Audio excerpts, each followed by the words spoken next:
Hello, everyone. Do you want to come and take your seats so we can get going again this afternoon? We've now sorted out the IT problems. So if I can hand over to not beyond redemption, sorry about that. We're going to see the video.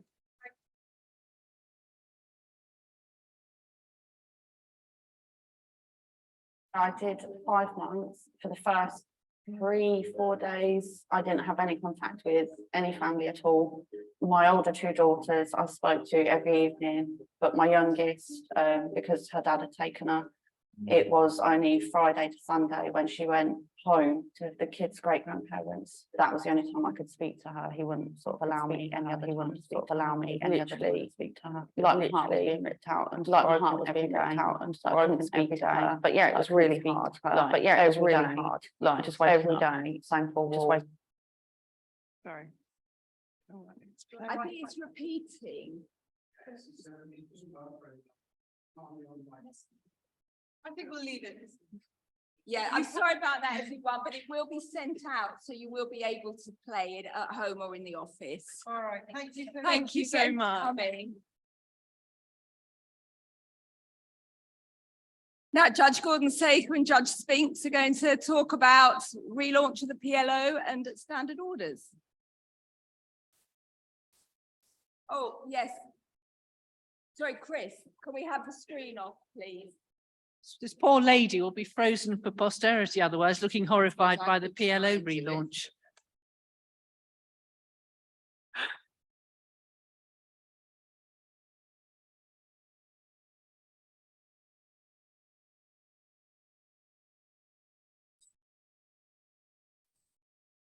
What one do you want on? We just want to turn off the screen. Yeah.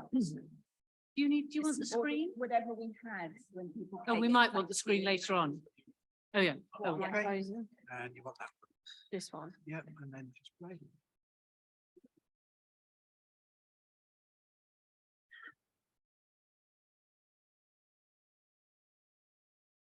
No, we don't want. We want a blank screen. Yes. Oh. Behind you, it's yeah.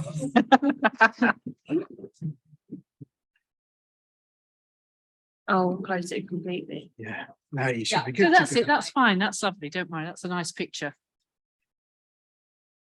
Well, you don't want anything, so that's ready for when you. Yeah, that's for the next person, I think, later on. Okay. Brilliant. Thank you. Well, I hope you all had a good lunch.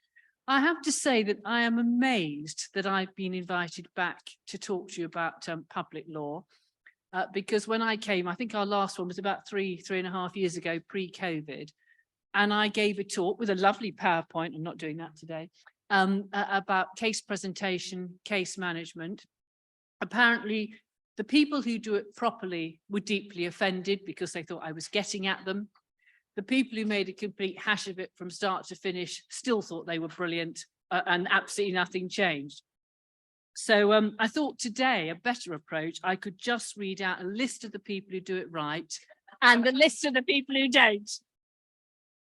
So who votes for that option? You're terrified, aren't you? All right, perhaps I won't do that. I'll go in for a charm offence too. I've been on a leadership course recently, day 1. And apparently there's 4 days of this, which is a charm offensive. I came back after day 1. I said to my learned clerk and to his honoured Judge Spinks, how are you? What can I do for you today? And they both thought that was much too creepy. So could I just go back to being me? So here I am, back to being me. I think all of you who do public law probably know all about the PLO relaunch. And we're not quite back to the James Mumby. It can be done, it will be done, it must be done. But basically, we're all taking too long for these cases. We've got to get back to the 26 weeks. We've got to have fewer hearings, shorter cases, fewer experts. Everything's got to be done to get it back down to the 26 weeks. We're actually not too bad. We're around 40 weeks, and some areas, as an average, in some counties, it's much worse than that. So we've all got to play our part. We're all in this together, judges, lawyers, CAFCAS, local authorities, to try and improve things. There's been lots of talk about how to do it. And this afternoon, I'm just going to sit down, eat the chocolate cake, and His Honour Judge Spinks is going to tell you all how to do it. You happy with that? I'll come back later.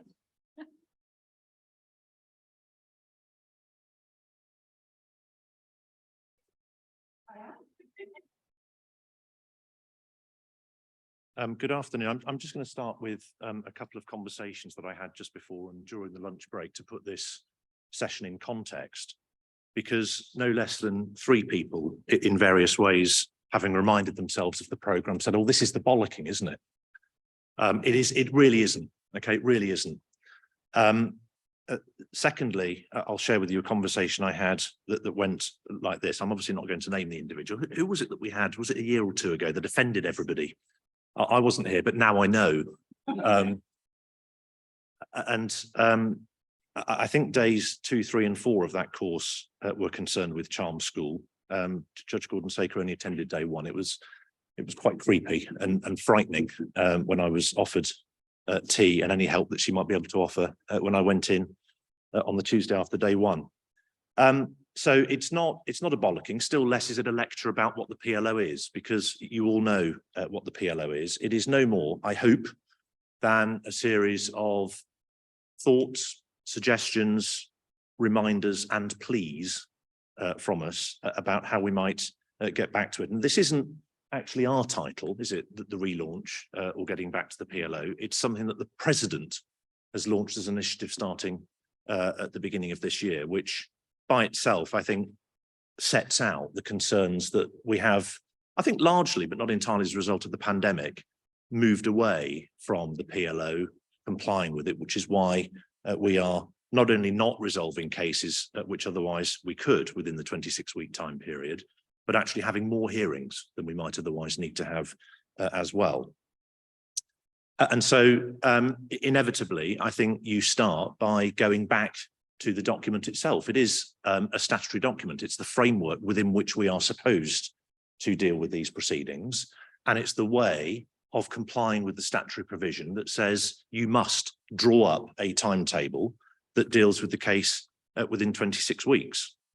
And I think the initiative, as I say, is born out of the fact that at the moment, there are parts of it that none of us, so it's not just you, I mean, Judge Gordon Saker says, and I completely agree, we are all in this together, are not complying with. So if I start with the court, you know, rather than you, when the application is issued and you have an order back, and certainly before I was transferred back to Cambridge, where I was sitting when I was first appointed a circuit judge, an area of the country with a huge unmanageable volume of work, and this was reflected in practices more generally, almost invariably, the first order back from issue was not what the PLO refers to as the SDO, which we'll come back to in a moment. It was an order that had 2 paragraphs in it.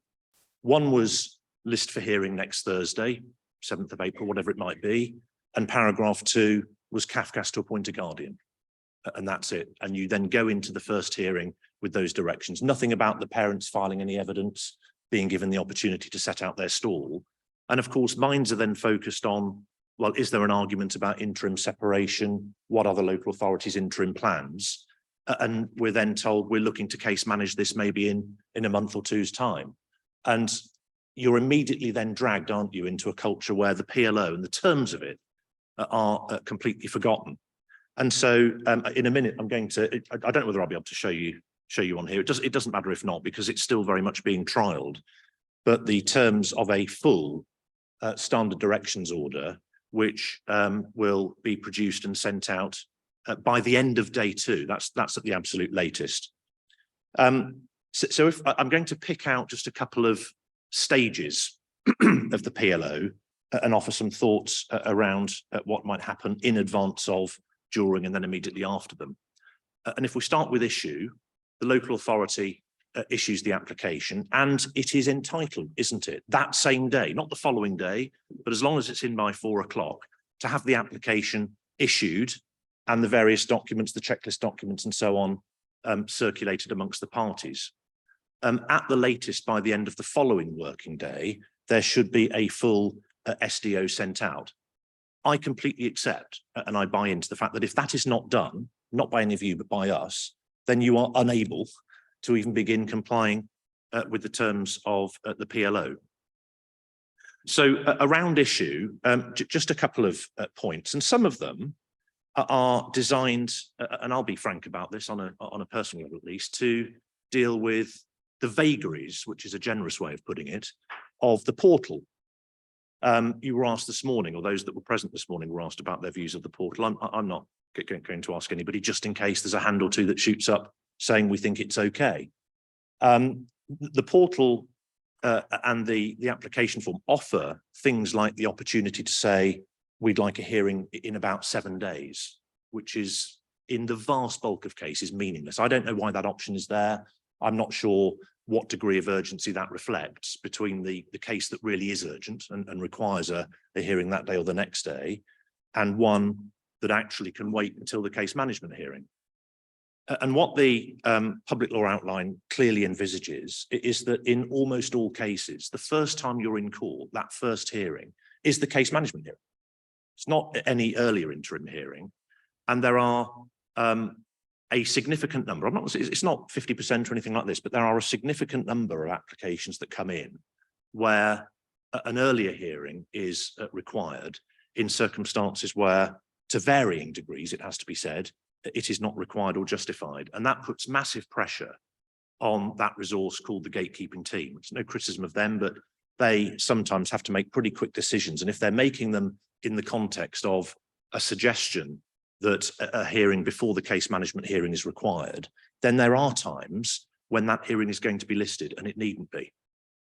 Under the heading of urgency, and these really are just a couple of pleas, I think it's done in the great majority of cases, but if we can push it on still further, that would be fantastic, is a heads up. That's the informal, outside of the portal communication to the court office, telephone call, email, saying, we're preparing these documents, this has happened, we need a hearing this afternoon or tomorrow. Believe me, it makes a massive difference to us and the admin if we've got even a couple of hours to arrange a listing, rather than an email, as has happened fairly recently, at say 3:30. They've just issued this, it's on the portal now, they say they need a hearing this afternoon. So please, where possible, give us the heads up. In cases where we know that proceedings are going to be required, please can they be issued as early as possible, not 3 days into the PPO or 2 weeks after a vulnerable baby has been born.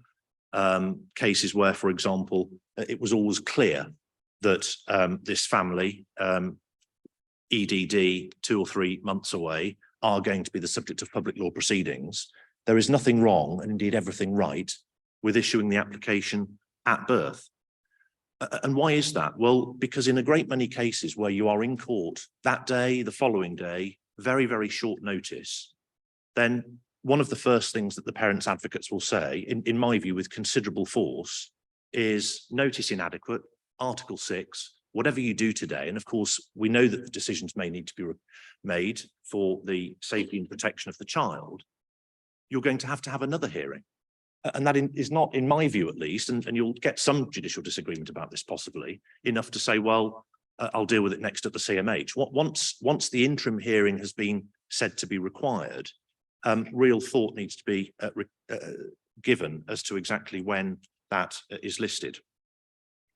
And so the answer to the suggestion, this hearing is not going to be Article 6 compliant, you need to list another one, risks, does it not, a situation where you may have required an interim hearing before the case management hearing, but in fact, the case management hearing in that particular set of proceedings being the third.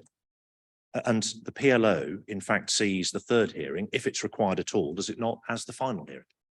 And so in the end, it's not neutral. We are making more work for ourselves by having to list more hearings than would be otherwise required. The SDO, I'll have a quick go at showing you. No, I won't, because that's completely gone onto the wrong page. I don't know how to get it onto the screen, but anyway, it's just a sort of, you can have a look, by all means. This really is for the local authorities and the gatekeepers anyway, although of course it is ultimately for everybody, because it's what you'll all see, whether you're acting for parents, guardians and so on. It was in the Oh, there It's it here, look. is.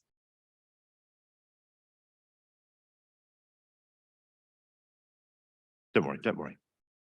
It's, There it is. Oh, no, Excuse me. it might be It's not better if you, connected. might be better if you don't see it, just in case it causes any alarm. It's slightly different from the list next Thursday, Kafkas to appoint a guardian one. It's, well, when I say it's 7 pages long, can I just say that that's because it includes a whole series of annexes or a menu of orders that you will not require in the great majority of cases where you've got jurisdictional issues, need for interpreters and so on. I really don't mind it not going up. It's done. All right. Will it have functionality if there we are. Okay. So is Marie here? Marie Southgate? No, she's not. Who's kindly trialing this by using this on a couple of recent applications. And she's on it. She emailed me as recently as yesterday morning to say there's some teething issues here, all of the functionality within it. And if there you go. Yeah, so when the gatekeepers are filling this in, they will have a date. If no interim hearing's been required, it will go through to case management hearing. They'll put in their, well, that's the 26-week timescale. They'll allocate it, appointment of a guardian, jurisdiction, interpreter's translation, urgent hearing, and then you've got court hearings there listed. Let's look at B, because that's going to be the bulk of cases, isn't it? Date of hearing, hopefully there, yeah. So, and then they are able to work backwards from the date of the first hearing by directing threshold 5 days before the CMH date goes in and so on. So when this is up and working and people are more used to it, it takes from reading the application, the C110A, through to completing this 10-15 minutes. It's brilliant. It was a system that I got used to when I was a district judge in Bedfordshire and works really, really well, and is a complete document that you go to and will comply with, of course, in advance of the case management hearing. The local authority complete simply a few bits of it for us, which is the names of the parties, the names of the children and so on. It's then sent in and effectively the court does the rest. As I say, the PLO requires, and you are all entitled to have that document at the latest by the end of day 2. And I've already picked out a couple of the features from it, including a REA compliant threshold document, parents' responses, together with that wording that if they don't come in on time, they may, not will, but may be taken not to raise any issue about interim threshold. Alternative carers, do it now, not later on. That's a really important message, isn't it? Crucially, Part 25 applications and the date by which they must be issued so that they can be considered and adjudicated on at the case management hearing. Family group conference, parenting assessment plan. And I think Judge Gordon-Saker is going to mention this in the sort of last 5 or 10 minutes of this slot, non-compliance hearings, which they are not there yet, but it may be the direction of travel, in the sense that we list a hearing at a time convenient to everybody, sort of 4:30 on a Friday afternoon, something like that, with that hearing being vacated on written confirmation from all that the directions have been complied with. And that's really the next stage, isn't it? That stage between case management and the issues resolution hearing, or indeed between issue and case management hearing, is the need for compliance or non-compliance to be monitored and dealt with. If it is clear that directions already set are not going to be complied with, then I think in the first instance, please just give consideration to agreeing an alternative timescale, which can then be submitted and dealt with on paper. There are a number of hearings that I think, looking back, one can have said were not required, re-timetabling hearings, simply because there's been a realization too late, or any action too late, in dealing with the timescale having been lost. Part 25's we'll just say a little bit about. It's not really so much about the PLO, but in those cases where you have parents with a background of trauma and presentations reflective of that, dysregulation, mistrust of professionals and so on. They are the sorts of cases more often than not that will have been involved with the local authority for some time. So the social worker's got to know them. And the suggestion, as is sometimes made in those sorts of cases, that, for example, a psychologist should be appointed, I think requires real care. It's not simply neutral, that test of necessity. Once it's been determined to have been got over, then what do you have? You have an assessment that by its nature is not dynamic.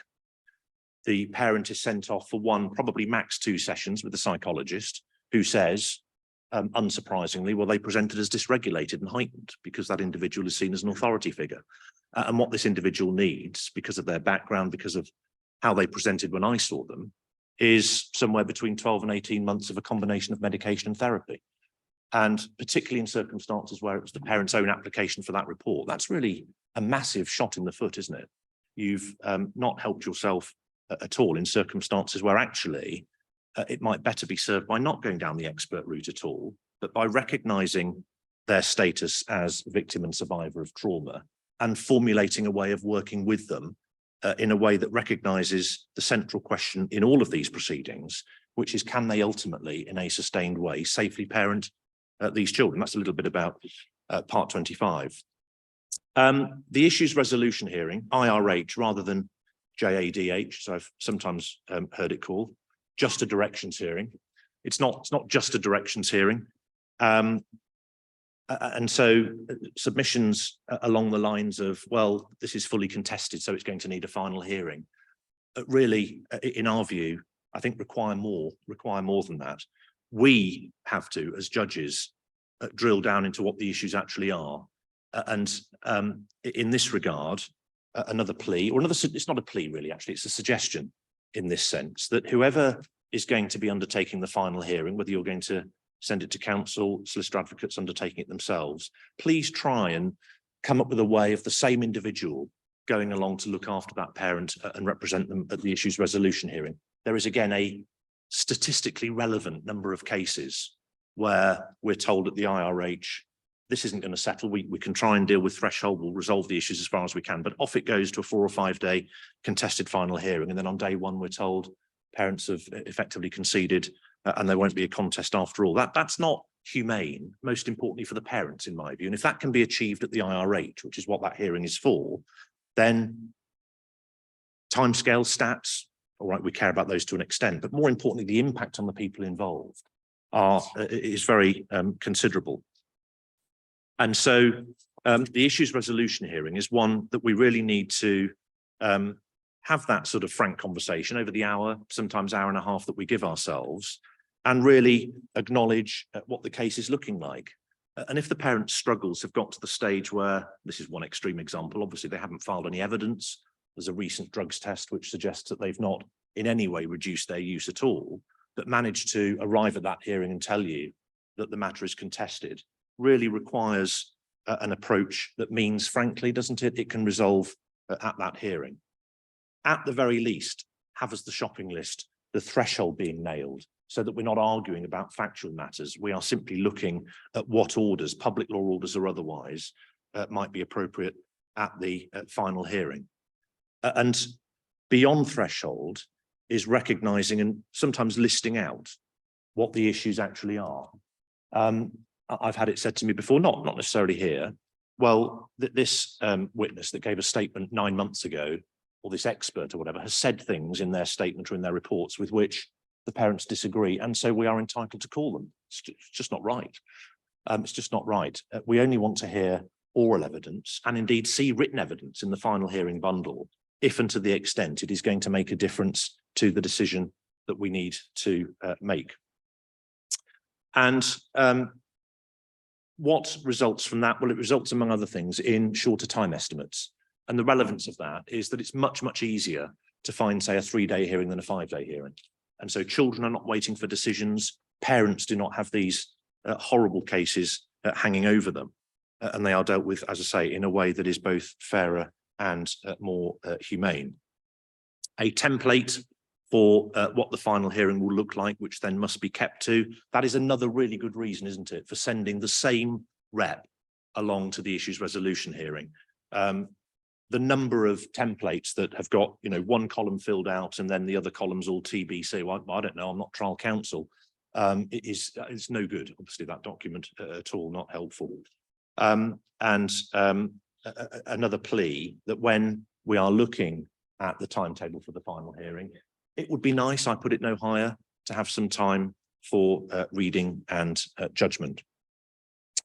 So that's a whiz through the public law outline. I think my focus really is on the start of it. I don't see as many problems later on in terms of the conduct of issues, resolutions, hearings, and so on. But we must please, right from the start of when the proceedings are issued, get the case onto the right track. And if we have, I hope, orders just along the lines of this being complied with in advance of the case management hearing, then hopefully these cases will start to look very different, not least in the timescales in which they are resolved. I hope that was more suggestive than in the nature of a bollocking. I was asked by Ms. Griffiths to point out that Peterborough are already completely on this and don't need any further thoughts, advice, or anything else. And because this isn't a court hearing, I'll simply do it because she asked me to. There is the message. I haven't been approached from anyone from Cambridgeshire. That's not. I can.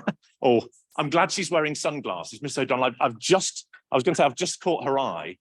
I'm very happy to say I haven't just caught her eye because she's wearing sunglasses, but the power of that glare came through the sunglasses. I'll now say that all of the local authorities, the private practitioners, and everybody else in this part of the world didn't really need this talk. So it's been lovely to spend time with you, and I'm going to hand back to the boss. Thank you.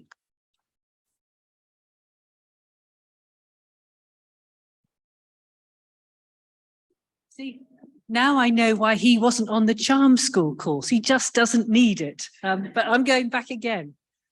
Actually, Miss O'Donnell and Miss Griffiths both on one of my lists here, but I'm not going to say which one. I just want to finish up by saying a couple of things, and that is that the reasons we're all having this relaunch, the most important one is for the families and the children, because actually it's awful for them. If you think of 6 months in the life of a child, it's a huge amount of time. And if you think of the stress on the strain on the parents as well. But also actually for all of us, because every court hearing, we're there all day, every day, we're expected to work, and you as lawyers are there. But the amount of time that social workers, guardians keep having to come to court for re-timetabling, for rearrangements, if we could have done it on paper without them coming, is a huge amount of time saved that they can be actually spending on the day job. So that's one of the key reasons we're doing it. Things possibly coming down the road are these compliance courts. Some counties have got them already. So you don't just write in or put an application on the portal saying, can we have another hearing? There is a set day. In some places it is 4 o'clock on a Friday. If any case is not working to its timetable, you're expected to come to the compliance court at 4 o'clock unless you get back on track by the day before. Apparently about 90% of cases are back on track the day before when they think they're coming on Friday afternoon. So we're not going down that road yet, but if it's thought that it's the only way to do things, we will be told to go down that route. Another development that we haven't got is that some counties are absolutely insisting that everyone does everything through the portal. And if you email a judge, you'll get a rude reply saying you must put this on the portal. We're not like that, because actually, to me, to come in the morning and the position statements are there for the day, I find quite helpful. And I think in this part of the world, actually, we do work together well. Maybe I'm deluding myself, but I feel we do work together well. Our communication is good, and we are happy to continue with this practice. If we get told from on high we can't, then obviously we're going to have to relook at it. One of the things we really must do, and I've been quite keen on this, my predecessor, not mentioning her name, great friend of mine though she is, she and I always disagreed about listing to final hearing. Lindsay always wanted a list of final hearing on day one, then so often the final hearing was moved. I want to list to IRH, and that's what we've got to get back to, because it seems to me if we can get back to listing to IRH, if we can keep our diaries clear, so that the case that does need a final hearing then gets one within a matter of weeks. I think that's what we should be doing for families and for children in particular. But people disagree, but that's what we're going to work to here. And then can I say one final thing, and that's about brevity, because statements, I think it's the computer age actually, when you had to write out every statement by hand and copy it and all of this, things had to be shorter. Everything is too long now. Statements are too long, assessments are too long, dare I say it, judgments are too long. And we've all got to try and keep it shorter, because that's going to help us all. If I've only got 2 bundles to read instead of 4, the judgment might be a bit shorter. But really, if we can all work together on this, and I think we do, then I think we can do the dreaded James Mumby. It can be done, it must be done, it will be done. But thank you all very much for listening.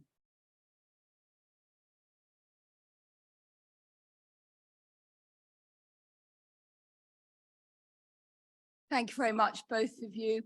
We've now got a session on placements for challenging children. So I think we're all aware of how difficult it can be sometimes. And I explained to everyone who was here first thing that there was an error on the programme. I think on your programme it says 4 o'clock, but it was meant to be at 2:30.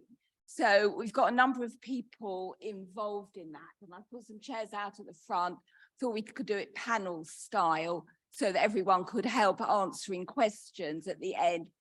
So we've got from Cambridgeshire and Peterborough, we've got Helen Carr, Head of Commissioning, Sam Nash, Senior Commissioner, Despina Kaora, Service Manager, Amanda Carter, Manager of Resources.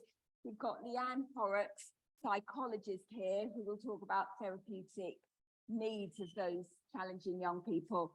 And we've got Melanie Fenn, who's going to be providing an update on dolls and the National Dolls Court. So I think when you speak individually, you'll need to come up to this microphone because it's being recorded. But we have got another one, so you can have one along there. But I think the camera is only on here, isn't it? So it's up to you whether you'd like to come up here. And I'd only put 5 seats out. So I'd envisage one person coming, but I'm going to get another seat. You're going to come first. Right. Thank you very much. And so is there anything on here? No. That you need opening? No. Lovely. Hello. So tell me. Okay, so good afternoon, everyone. So my name's Amanda Carter and I manage the in-house fostering resource team across Cambridgeshire and Peterborough councils. So within our service, we have 141 mainstream fostering households in Cambridge and 75 in Peterborough. So within these fostering households, they care for a total of 260 children. We do have other types of foster carers, such as connected persons, who you'll know that look after children of family and friends, and link carers that look after children with disabilities who live at home and give them a short break. But for the purposes of this session, I thought we'd talk about the mainstream carers because that's where our major pressures are. So we have our pool of in-house carers across Cambridgeshire and Peterborough, but there are also independent fostering agencies across the UK that have their own pool of foster carers, and these are separate from the council. So when a child's deemed to need a foster home, the child's social worker will write a referral regarding the child's history, their needs, what's required from a foster carer, what area they need to be in, and my team will try and match to these requirements as far as possible. If we can match with an in-house foster carer, then the offer's made and the child will move. But if we can't, we will refer this back to our commissioning resource team, who will look for a foster placement within the independent sector. So in recent years, certainly since the pandemic, things have become increasingly more difficult. Many carers, foster carers, tend to be within the older age range. So in fact, there's 66% of foster carers in England are over the age of 50. So previously, this wasn't really an issue because in some ways, a lot of evidence suggests that that because they foster for longer because they haven't got children to worry about, they're not moving location, they're not so focused on their careers. So previously it wasn't so much of an issue. However, since the pandemic, or within the pandemic, many older foster carers were deemed to have vulnerability, so they were isolating and couldn't foster. So obviously this caused major capacity issues. And following the pandemic, like most people, foster carers reviewed their lives and thought, do we want to carry on fostering? And many did decide at that point to retire. So since March 2020, the number of vacant mainstream fostering homes has decreased nationally by 23%, so you can see that is a lot of foster carers that have left. So more recently, the cost of living crisis is having a huge impact on fostering. So Community Care did a survey of 1,000 foster carers, and 54% of foster carers said that they were considering resigning from fostering purely due to financial reasons. And some foster carers are seeking additional work to supplement their income, because you only get paid as a foster carer when you, or get a fostering allowance when you've got a child in your care. So the foster carers that are seeking additional work, obviously that means they're less available to foster. So the cost of living crisis is also preventing people from being in a position to become foster carers. So we're not replenishing the foster carers that we've lost through the pandemic. So I think, you know, the difficulty is that with the increase in placements that are being referred in, the needs of the children have gone up overall, and we've got a lack of capacity. So, you know, within the service, it's really, really difficult times. So I just hope, you know, when you're in court and thinking, you know, why can't they find a placement for this child, you know, that it's a bit of an eye opener to the situation that we're facing at the moment. Okay. Thank you.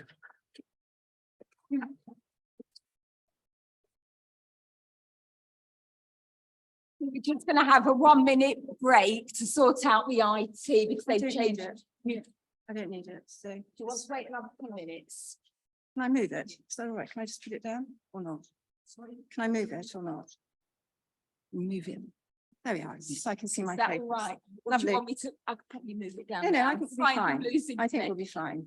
Hello, everybody, and good afternoon. My name is Helen Carr, and I'm Head of Commissioning for Children's Services across both Peterborough and Cambridgeshire. So it's a pleasure to be able to come and speak to you all. And I have the honour of talking to you about some of the national challenges that we're facing in commissioning around placements for children. And just picking up on some of the points that Amanda raised, we're seeing a real increase in the complexity of need of children coming into care. We're seeing children coming in post 11 years old, a number of whom have not previously been known to children's social care. So we've got little understanding of their presentations. We're seeing a great deal of dysregulation.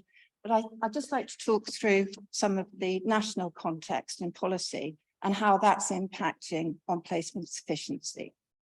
I'm hoping you've got 2 documents which I sent through before this session. One was on placement sufficiency for young people and the impact of the 21 placement regulations. And that was commissioned by the Eastern Region Association of Directors of Children's Social Care. It's an impactful document. If you haven't read it, I'd please ask that you do. And further, the National Network of Designated Healthcare Professionals for Children have written a very short but very punchy position statement that I think also warrants a good read. So sufficiency and the national context. We have rising numbers of children entering the care system. As I said, we've got increased complexity of need, specifically behavioural, self-injurious and mental health. We're seeing an increased quota of separated migrant children, quite significantly increased responsibilities for local authorities nationally. We have a lack of secure welfare provision. And just to put that into context, we currently have 14 units in England, whereas 20 years ago, we had 29. You do the maths, we've lost 15 units. We've lost a lot of beds. We've lost a lot of capacity at a time when we really need it. We've got a serious reduction in the number of tier 4 beds, and the ability to meet threshold for CAM services is significantly difficult. And I think we've all got experience of where the displays, the behaviours, the trauma that the children are expressing through dysregulation, through behaviours that are astounding, really make us all wonder where can we go for support and help for these children. Residential providers are without doubt cherry picking. You've heard Amanda say that we've got a lack of fostering placements. So ergo, children are being escalated into higher resource placements. So children who would ordinarily access fostering placements are now in residential services provision. So an independent fostering agency costs circa £9.50 a week. Residential placements are anything above 5, 6, 7, 8.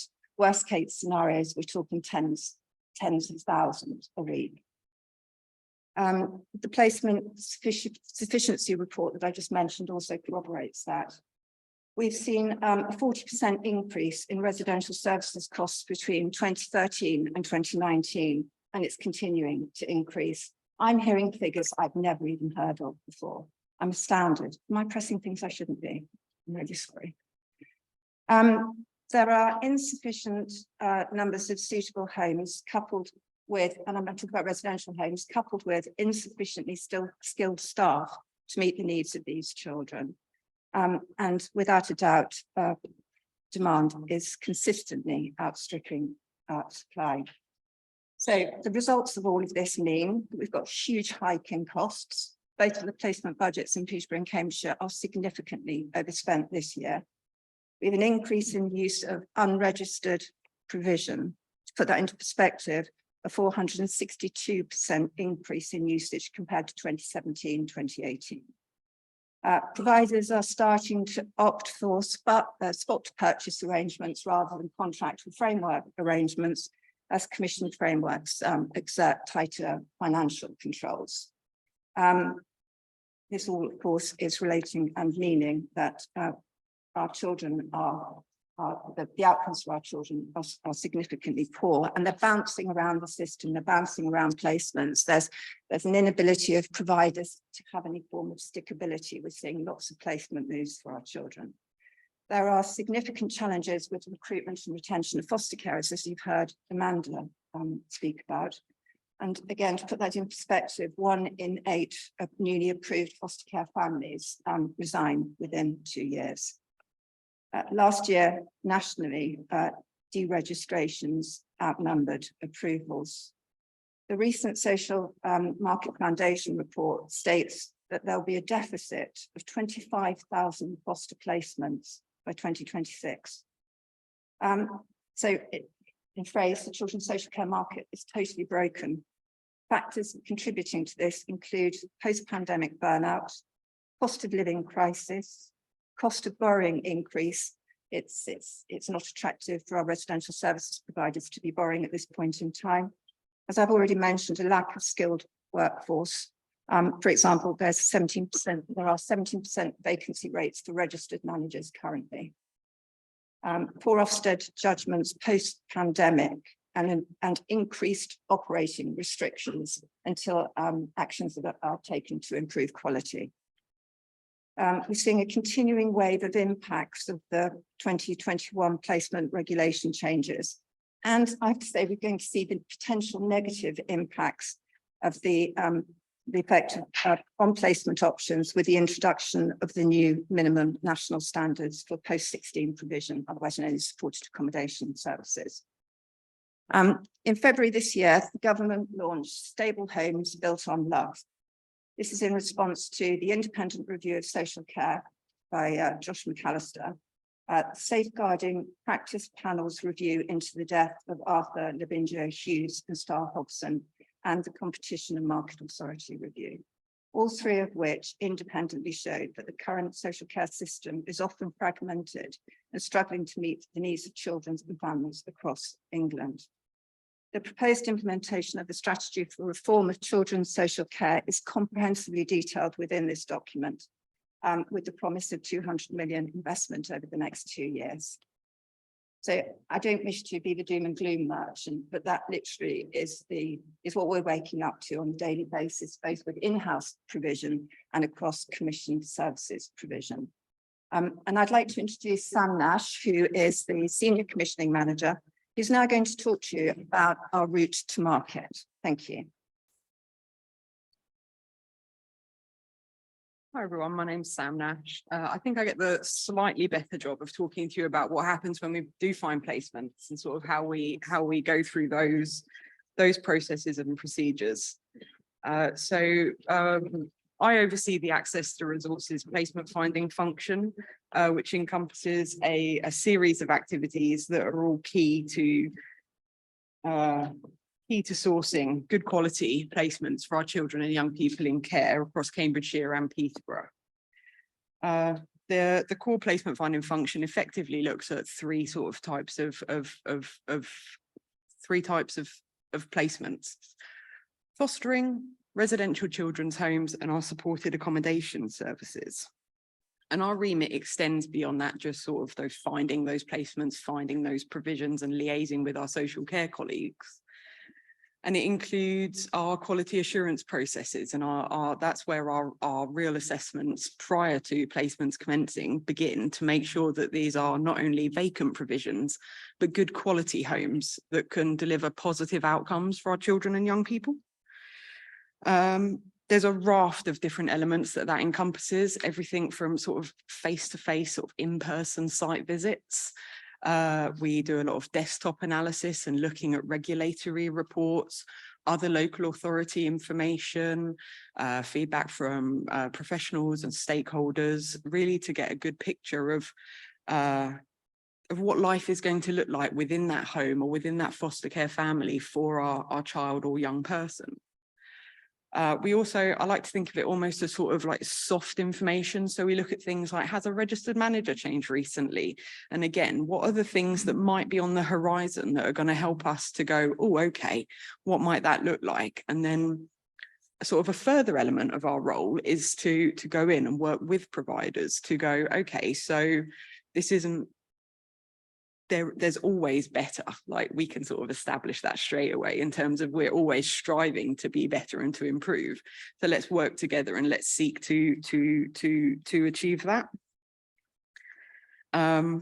We issue contracts to our providers, and Helen referred to the difference between our sort of framework providers and spot purchase.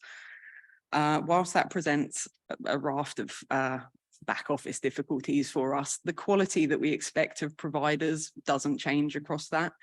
And I might be a little bit biased in saying this to you all, but I'm really confident that the quality requirements within our contractual documents set a really, really high standard for what we expect for our children and young people. And then, as Helen sort of talked about, our commissioning function is concerned with market management. So we're always looking at ways that we can increase that quality, increase that local sufficiency against the backdrop of challenges that you've heard Helen and Amanda talk to today. Against again, sort of a raft of different mechanisms for that, from sort of face-to-face meetings, and often me sort of driving around the county, meeting with various people, convincing them to bring their provisions to Cambridgeshire and Peterborough and increase the quality of provision locally so that children can remain living in their local areas, right the way through to regional and national consortia activity to, again, just really drive up the sufficiency and the quality. I think I say it all the time. I think it might be a bit of a cliche, but we're all here for the same reason. We all want to achieve positive outcomes for young people and bringing people together to do that. I hope that's been really helpful. I'm going to introduce my colleague Des now from our in-house fostering service.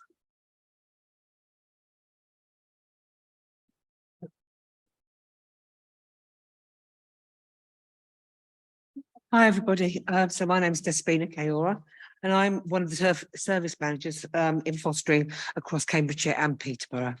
I'm here to talk about special guardianships and special guardians. So we'll call them SGOs for short. They are one of the main routes for achieving permanence for children.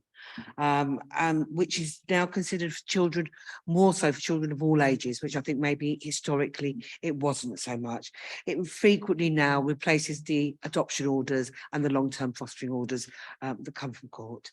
There's been a recent national review of the use of SGOs, and guidance has been published to ensure that these orders are used in a measured and comprehensive way, and that our assessments establish that an individual order is genuinely the best long-term for the best long-term interest of the child concerned. There's an expectation that significant time is taken to evaluate that match of the special guardianship of the special guardian and the child, and that due consideration has been given to the nature of the support plan that we will provide for that guardian going forward and the child. It's important that permanency planning starts at the earliest possible stage in a case, and that the family safeguarding service, that's the front door, and fostering work together from the start to create a plan that is right for the child and presented in the best possible way to the courts. A family group conference should identify, wherever possible, family members or friends who could become subject to viability assessments for the family safeguarding service to complete, and identify whether or not we could continue with an SGO assessment. There are lots of routes for which a viability assessment is identified. The family conferencing route is, of course, one that is really supportive of the process. Statutory checks should be commenced as soon as possible at this stage in order to ensure that the later SGO assessment timescales are most likely to be achieved. Because again, we are working to timescales, and particularly to court timescales. There may be other routes, of course, for viability that viability is identified. And it is representatives from both the fostering recruitment and assessment team and the family safeguarding service that should come together for the placement planning meeting that determines the need for that SGO assessment. And the family safeguarding team to make a referral to fostering as soon as an assessment is known to be needed. This is especially the case if the court has ordered the assessment. Family safeguarding worker will complete sections 1 to 4 of an assessment form, and the recruitment and assessment social worker within the fostering service will complete the rest of the form and the support plan for that guardian and the children. The assessment should focus on the long-term needs of the child. So it's now and in the future. And I think we're all very conscious of the fact that, for young children, they need to do change as they grow into teenagers. And we know that, things become much more complex as they grow. And it's to ensure that guardians can realistically meet all of those needs all the way through until a child reaches the age of 18. Exploration of the guardian's experiences of parenting and their relationship need to take place. We need to understand what the guardian knows about the family life and the key issues that the child has experienced, how the prospective guardians will manage contact with the birth family. Obviously, if there's a kinship relationship, how that will be taken forward and how that might manifest itself going forward for the children, what support the prospective guardians might need, what training the prospective guardians might need. And then all SGO assessments should be completed ideally within 12 weeks. We usually ask the court for a 14-week filing date in order to allow time for the QA and the authorisation process before the assessments are shared with the other parties. Support plans are a legal requirement and a part of positive SGO assessment and should detail all of the standard offer available to guardians. What do we offer? So the local authority offers to their guardians training, starting with an applicant workshop, and that will start at the beginning of the assessment. Understanding contact workshop, that's about that guardian being able to fully understand the need for contact and family time to take place for the children, but also to be able to support that effectively. Trauma webinars, adverse childhood experience, trauma and attachment, honesty and lies, assessing and managing risk, secondary trauma, helping traumatized children heal. So all of that is offered to the special guardians at the beginning of their journey. We continue to provide e-learning modules regarding safeguarding children, risk management, safer caring, health and nutrition, including things like prevent child sexual exploitation, a number of training courses for the next 2 years to come and beyond. Special guardianship, special guardian care and support groups are provided across the county, both in Peterborough and Cambridgeshire.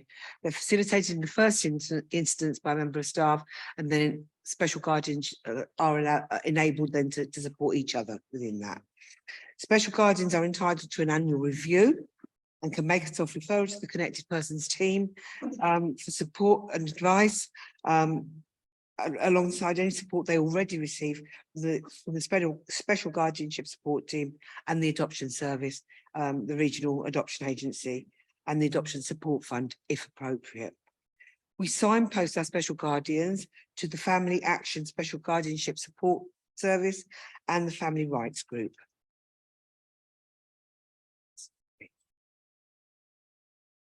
Special guardians are provided with special guardianship support plans, which looks at the current presenting needs of the child as well as the potential future needs of the child, and identifies who might be responsible for assessing needs and resourcing to meet needs as required, i.e. who's responsible for reviewing that support plan going forward.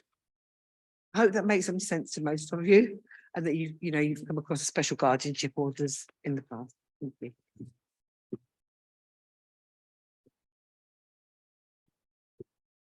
Thank you very much. That's very informative. I know that you're all going to be staying around to answer questions. And for those of you who are watching and listening on Zoom, do send the questions in so we can answer them afterwards. The documents referred to are on here and they will be sent out to everyone afterwards. Now over to Dr. Leanne Horrocks, who's going to talk about the therapeutic needs of challenging children.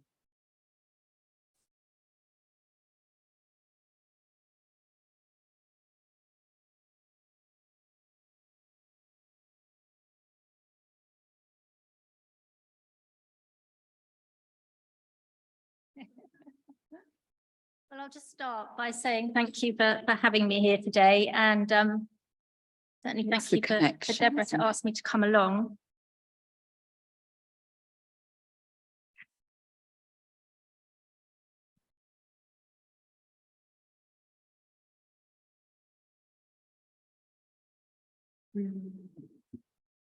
Bear with me.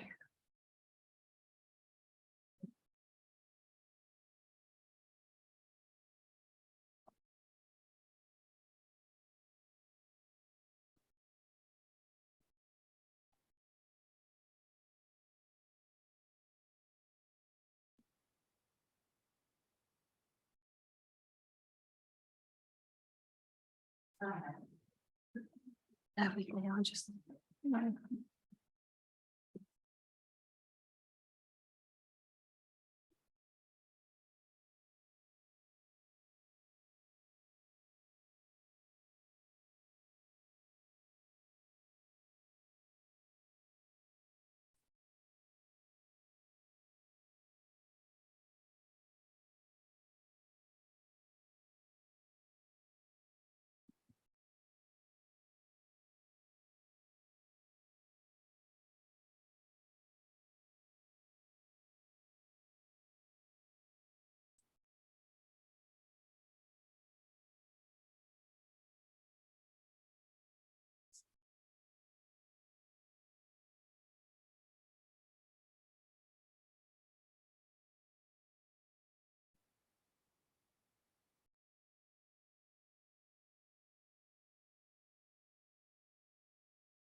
Yeah, can we get it? Sorry, it's just running this slide at a time.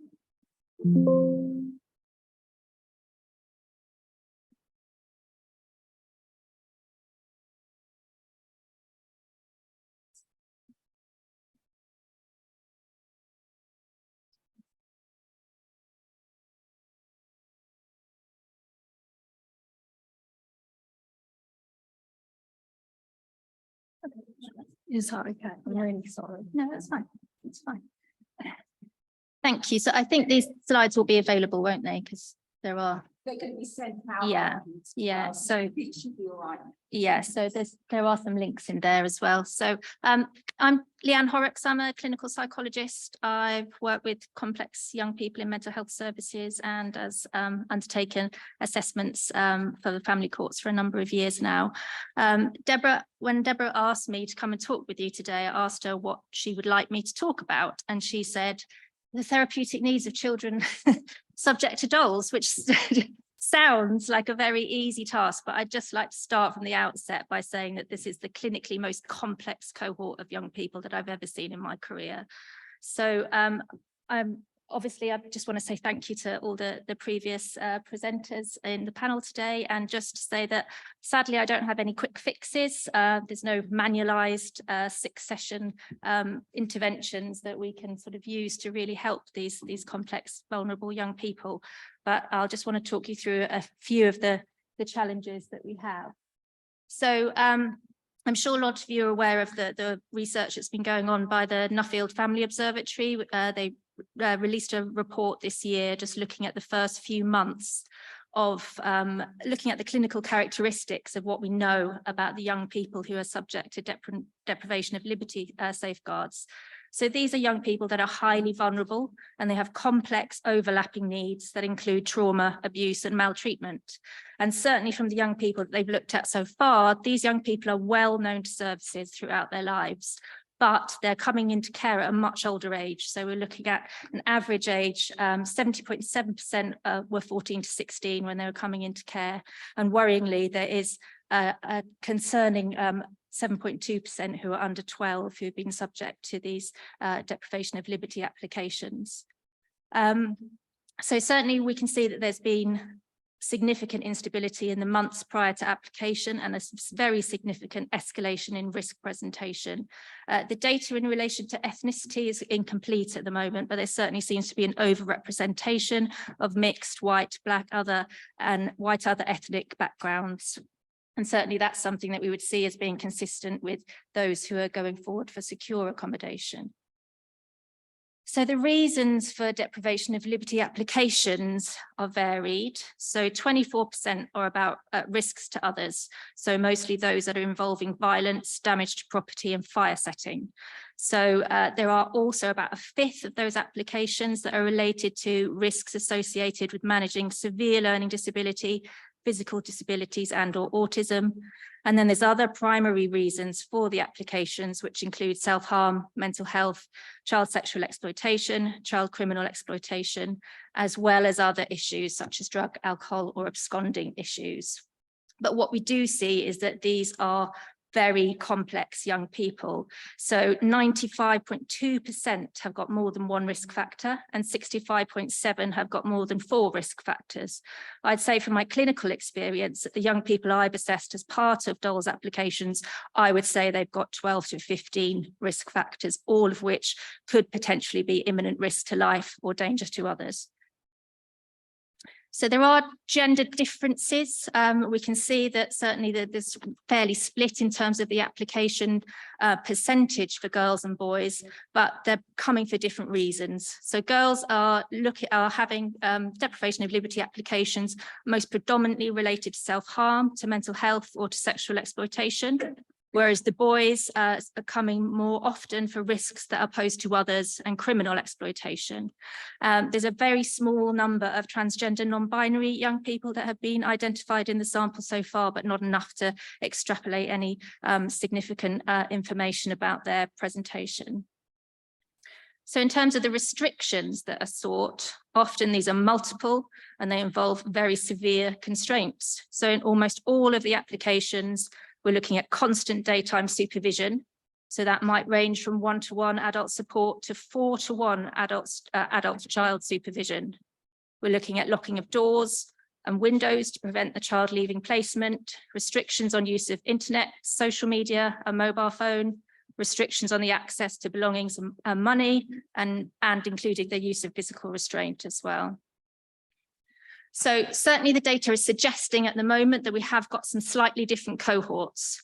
So the applications that are coming for children who have learning and physical disabilities that need supervision, most of those are quite stably placed, and the application is just to allow restrictions to be ongoing to manage their challenging behaviours that are linked to their disability. So the young people I'm going to talk to you about more today are these other 2 cohorts, which I feel overlap. So these are children who've had multiple complex and trauma-related needs. There's a lot of overlapping of risk factors. There are issues related to mental health concerns, neurodevelopmental difficulties, cognitive difficulties, self-harming behaviours, violence and aggression and risk to others. And they're also at risk of external or extrafamilial risk factors. So those require immediate risk management in terms of sexual or criminal exploitation.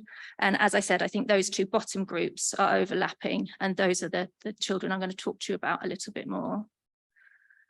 So as we've heard today, there's a significant scarcity of placements. So the young people who are coming to the Dole's courts with learning difficulties and physical disabilities, they're much less likely to be placed in an unregistered setting, and they're much more likely to be stably placed.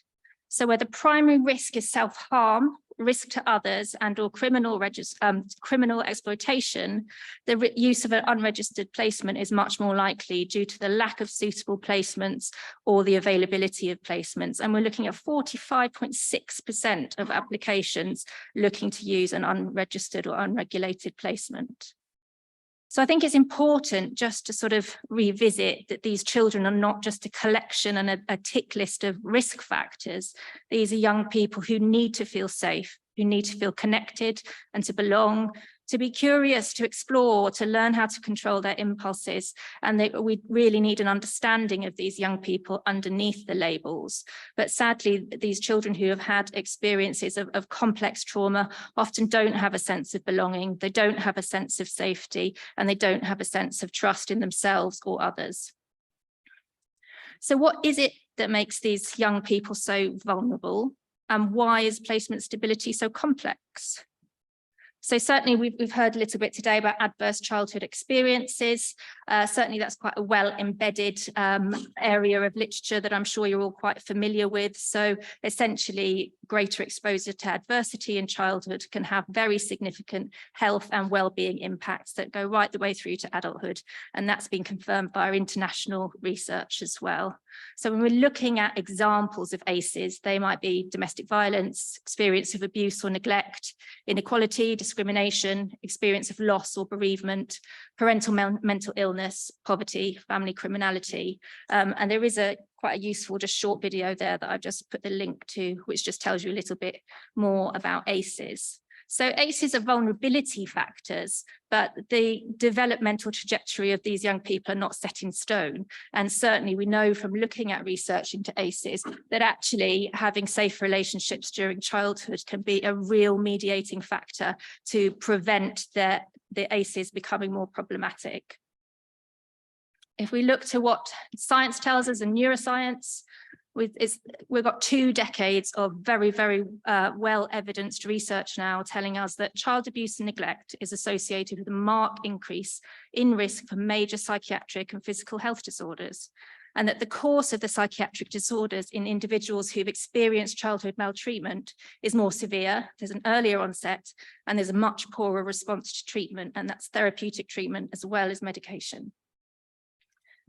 We also know a lot from neuroscience now that there are persistent biological alterations associated in the brain with childhood maltreatment, and that can result in changes to endocrine and neurotransmitter functioning, as well as specific alterations in the brain in areas associated with mood regulation. We know from epigenetic research that early adverse life experiences can alter DNA expression. And we know certainly from brain imaging studies that there are persistent structural and functional consequences in the brain of maltreatment. So what we're also beginning to understand a little bit more now is that the brain might react differently to different types of abuse. So for example, in childhood sexual abuse, the area of the brain that is related to somatosensory areas downregulates. We know in emotional abuse that there's atrophy in cortical areas that mediate emotional expression and self-awareness. And we know that threat systems such as the amygdala, the volume and responsiveness of the amygdala can be altered, and that is dependent upon the severity and persistence of the maltreatment that has been experienced. And also we know that there may be a developmental sensitive period for amygdala development. So we're also able to see that there are very, very significant alterations to the functions that manage and modulate stress response. And we're also able to see that deprivation associated with neglect will have a very different effect on the brain than abuse that has involved threat. So what we can see in these young people is that the brain is adapting to these adverse environments in a self-protective way. And these are survival strategies, and these children are looking to seek safety. But the adaptations to the brain do raise the risk of later mental health difficulties. And that's an area which is known as latent vulnerability. So Professor Eamon McCrory from the UK Trauma Council, he undertakes a lot of research into latent vulnerability and the impact on the brain of early childhood trauma. I've just put some links to a few videos. They're each about 10 minutes long, so a little bit long for me to show you today, but really, really helpful, I think. So what we can see essentially, if we're looking at, what is the impact of these brain changes? What does that mean? So we're seeing a change to the threat system. So the young person's ability to detect and respond to danger is altered. So in some young people, we have this hypervigilance and the threat system becomes overactive. So the brain is essentially in a combat mode. And I think it's just important to really think about that in relation to some of the other research that we know about. So children who've experienced domestic violence or physical abuse, their brain reactivity is similar to the brain pattern seen in soldiers who are in active combat. So we're seeing very, very significant overreaction in the brain. And we also see other threat systems become underreactive, where the young person becomes quite avoidant. So we're seeing changes in terms of the intensity of emotional experiences and also emotion regulation. And these have very significant impact on children's ability to learn, to pay attention, to develop safe peer relationships, and to develop a sense of safety and self-worth. And I think the important thing to remember as well is that these threats are interpersonal. We also see some marked differences in the reward system of the brain. So positive experiences guide and motivate our behavior and our decision-making. So where rewarding experiences are inconsistent or absent, the brain downregulates and shows a reduced responsiveness and sensitivity to reward. So changes in the brain structure and the pathways associated with dopamine is essentially seen as the way the brain reacts to chronic disappointment. And certainly with, again, seeing a relational impact, there's a very sort of downregulation of experiencing social reward and motivation and the ability to experience pleasure. We're also seeing very significant impacts in terms of memory systems. So changes to autobiographical memory. So information about past experiences is encoded differently. We're seeing in the here and now, there are overgeneralized memories for everyday experiences. So memories that lack detail. There's negative everyday memories are becoming more prominent than positive memories. Obviously, memory is important in terms of planning, social problem solving, development of the sense of self, regulating and making decisions. So there's absolutely no doubt that trauma adaptations, although functional for the child in an adverse situation, they make life more difficult. So the capacity to trust others is impaired.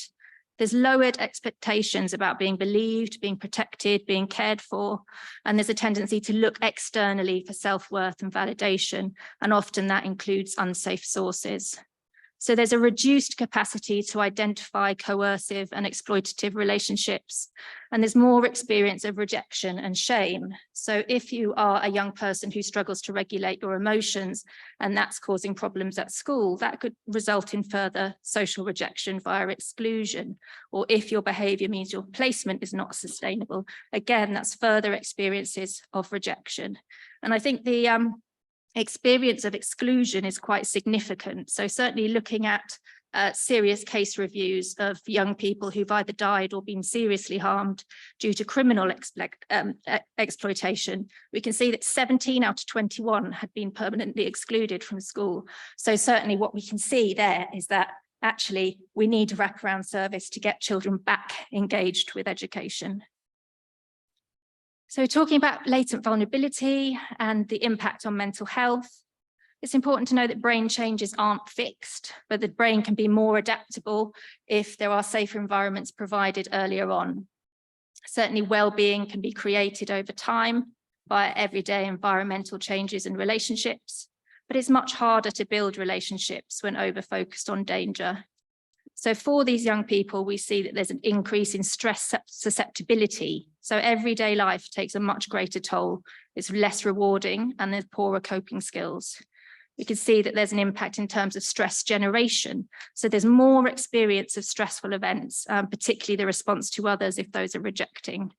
And we also see the experience of social thinning. So that's where there's a thinning of support networks, thinning of the ability to trust, exclusion, victimization, and the increase in vulnerability. So if we're looking at the young people who are where there are applications for deprivation of liberty, we're seeing that most of those are adolescents. It's also important to realise that during adolescence, that's a very significant time of brain development. So there's changes in impulse control. There's that interaction between agency and vulnerability, choice and control, developing a sense of self and identity. But certainly we also need to remember that there are differences between chronological age and the emotional developmental age of these young people. So what does therapeutic mean in that context? So certainly where harm has been relational, the primary healing tool also has to be relational. And the primary aim has to be of establishing safety in order to develop trust. So I'm a psychologist, I love a model, even if it's just a triangle. I make no apology for that. But this is a model which was developed by Lucy Shuker, who is looking at safety and trust experiences for young people who've been affected by childhood sexual exploitation. So what she says is that all three elements of this model need to be present in order for children to feel safe and in order for there to be the development of trust. So there needs to be physical safety, relational security, as well as psychological security. So certainly there are some concerns that if ensuring physical safety means moving children out of county, where there being lots of restrictions on their ability to maintain safe relationships, that can be problematic. But there are also children who have a pressing need for physical safety to be seen as a priority, because without having a safe environment, it's impossible to achieve those other goals of relational security and psychological security. So we need to really start with an understanding that these children are neurobiologically primed to find relationships challenging, and that at any point of challenge, they will be coming back to their neurobiological blueprint. We really need to be focusing on understanding the context and experiences of these young people, and there is no quick fix. That relational healing takes time, and relational healing is a complex process. So issues of trust are usually developed by a safe attachment relationship. So we learn early on that we can trust the care that's offered to us. We then learn that we can trust in the boundaries and authority that adults impose on us because it's there to keep us safe. And from there, we can learn to develop trust of self and ability to make our own decisions and take responsibility for our own safety. However, for these young children, all of those elements of trust have been missing. So we really need to be working within their zone of tolerance and where they are at that time. So that the primary therapeutic goal is that of a relationship. And certainly we look at the role of relational repair and how that impacts on trust. So this is a book that's edited by Des Holmes. It's just out last year. It's really, really useful in looking at different elements of safeguarding young people, particularly during adolescence. But this is Whitney saying that no one has ever taught me how to make friendships. No one has ever told me how to communicate in ways which people would understand. And it damaged every friendship I had at school, out in the community. I find it hard to trust, to believe in people's empathy. And ultimately, I've never learned to trust and to love myself. So in terms of what therapeutic care looks like for these very, very complex young people, it needs to have two tenets, that of boundaries and that of empathy. So there are young people who will need intensive care due to the level of risk. And for some, that will mean that they do need secure accommodation or therapeutic interventions that are very intensive. But where there is an increased need for control of the environment, that also means that we need to be increasing the empathy that is offered to that young person. And we also need, in caring for adolescents, to just acknowledge that there's a bit of a poor fit between adolescents and protective systems, whereby the challenge of adolescence is to move towards autonomy and independence. And actually what we're doing is impacting that quite significantly. And certainly a lot of research with young people says that what they find very difficult is that sense of doing to rather than working with. And that working with has to be one of the tenets of any sort of therapeutic care placement moving forward. And we also know from research that when young people are in contexts that they experience as unsafe or controlling, that undermines their ability to form trusting relationships with professionals in those settings. So that means we need to be working much harder at the empathy, and we need to be making sure that those people who are working with these young people have a very, very good understanding of their neurobiology and their experiences. So when we look at trauma-informed care and what that is, it has to be care that works with neurobiology. So it has to be care that is focused on lessening the activation of the threat system, increasing self-esteem and the capacity to experience positive experience, and providing different experiences of caregiving. And it has to be care that encompasses the individual holistically, rather than looking in a reductionist way at specific symptoms. It also has to be evidence-based. We have such a significant wealth of information about the neurobiology of the experiences of people who've experienced childhood maltreatment that we really need to be making sure any models that we're using are actually evidence-based. And the way in which those models are implemented effectively are where all adults supporting these complex individuals have training, supervision, support, and that the experience of that is safe for professionals as well, so that there's a team approach.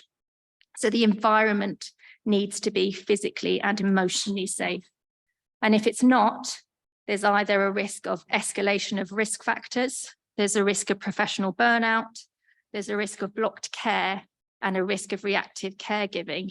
And when we talk about blocked care, when you're providing care for a young person that is very challenging and you're not experiencing much reward from that, what we know is that the parts of your brain that are associated with compassion and empathy start to shut down. So that obviously is not going to be helpful for this young person. So there's a number of different models that are used in different areas of the country. This trauma-informed capability approach, again, looks at understanding the attachment-based literature and the literature on early experiences of trauma.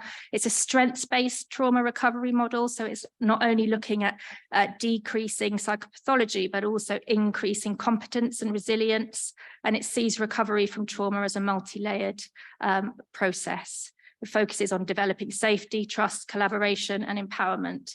And certainly if you want to read more about that, there's a chapter called Learning to Love and Trust Again in a book that I put in the reference, which is really, really helpful. So the ARC model, again, very based in neurobiology, very evidence-based. So this is about attachment regulation and competency. This is a model of care that is used in adolescent psychiatric inpatient units. So this is a model that we know is helpful for stabilizing complex young people. So again, it's grounded in that empirical understanding of trauma. It sees the child in context, and it's promoting healthy, resilient development and not just that reduction of pathology. So there's just the 7 tenets of this model there. So that's safety, regulation, self-reflective information processing, traumatic experience integration, relational engagement, and positive affect and enhancement. And obviously we do have developmental, dyadic developmental psychotherapy, which was developed by Dan Hughes. So this is a model that looks at the child in the context of their culture, in the context of their experience, in the context of their identity. And it's a model that can be used at different levels of interaction. So this is a model that's used in secure settings within the UK. This is a model which is used in some residential settings. There is a book about using DDP in residential settings that's coming out at the beginning of next year, I believe. But this is also a model of care that is much more embedded in Scottish therapeutic care culture. So certainly we see these care communities in Scotland, which are much more used to providing this type of support that supports staff as well as supporting the young person. And again, it's just looking at that sense that we need to relate to regulate. So in terms of resilience and recovery, early adversity does not predict the outcomes, but it certainly identifies significant areas of risk. And well-being can be created, but it takes time, and it comes via everyday experiences in the environment and via relationships. So the brain can adapt, but it adapts better if children, young people are placed when they're younger into safe environments. And the adaptation comes from that social input, so that environmental input, the social environment and safe relationships. So how other people respond to us shapes how we feel about ourselves and others, and it helps young people to make sense of their experiences and allow staff the opportunity to reflect on actually what the behaviour is communicating. So in terms of moving forward, like I said at the beginning, I don't have any sort of easy fixes. These children are very complex, but what we do see is that these are children that have been known to services for quite a long time, and they are also children that are coming into care a lot later. So certainly for these children, I think we need to be refocusing on early intervention and the availability of therapeutic support, particularly at times of transition. So certainly if there's been recommendations for therapeutic intervention when the children are placed into foster care or when the children are placed into an adoptive placement, we need to make sure that that's being followed through and not just looking for therapeutic support at the time of crisis, which is when I'm most often asked to come and support families, is when placements are disrupting. I think we also need to look at the impact of transitions in terms of school exclusions, in terms of multiple placements. These are all very significant risk factors that really have a very significant impact on these vulnerable young people. And I think we've heard today about the training that's offered for special guardians and foster carers. And I think, you know, that really needs to be seen as a priority, because actually stabilizing these young children early on in some cases will prevent there being further difficulties down the line. And I think certainly in terms of looking at with schools at providing trauma-informed approaches early on, we know that that has an impact on ACEs and how those are impacting development. So we really need to be ensuring that there's this wraparound sort of model for these young people. I also think in terms of the young people that we are seeing for deprivation of liberty assessments, we really need to be much quicker at being able to identify which of those young people are high risk and which ones need that intensive care. We know that there's a real lack of resources, but that doesn't draw away from the fact that some of these children, their life depends on being able to access support of that nature. And I also think there are some specific risk factors. So these are more just really from my clinical experience, as well as looking at the literature. Certainly lots of the dolls cases that have been reported in the media, there's always been a comorbidity of autism and trauma. And what we know is that young people who have autism experience trauma symptoms more intensively, and it's much more difficult for them to be able to regulate themselves. So that has to be seen as a heightened risk factor. And we also know things like discharge from inpatient mental health services is a particularly challenging time. And what we see in serious case reviews is that comes up all the time, just there being a lack of integrated support at those points of transition.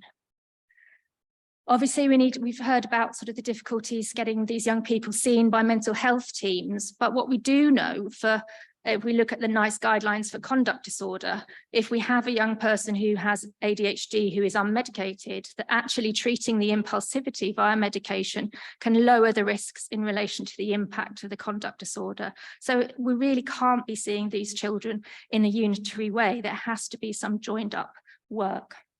And whether that looks, I know in the Nuffield Family Observatory report, they suggest the development of multi-agency hubs or teams, and that input needs to be progressive, that it needs to be local, it needs to be creative, and it needs to be collaborative.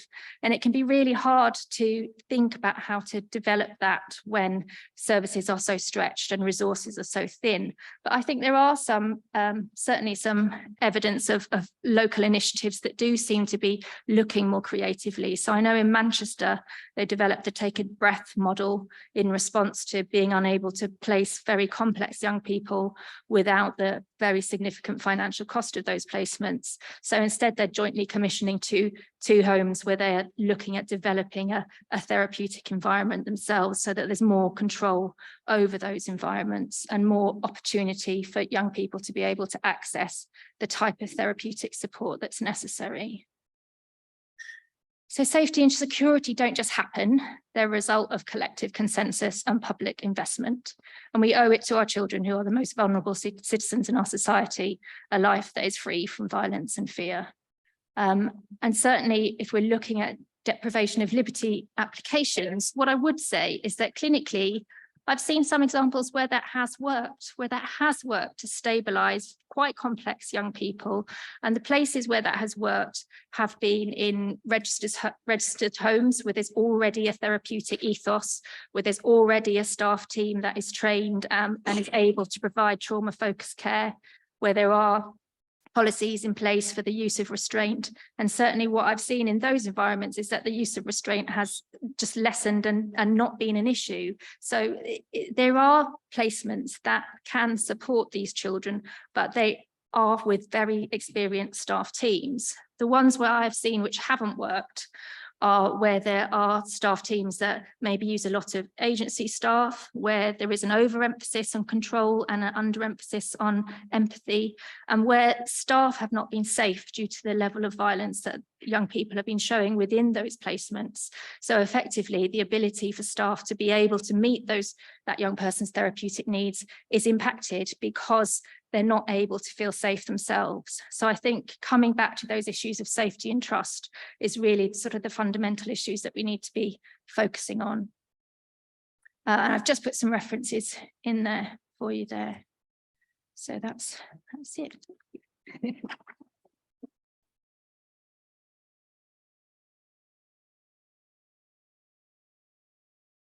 Thank you. There's certainly a lot to think about there. And thank you for all those references too. Now, Melanie Ben's going to update us on dolls courts and practicalities.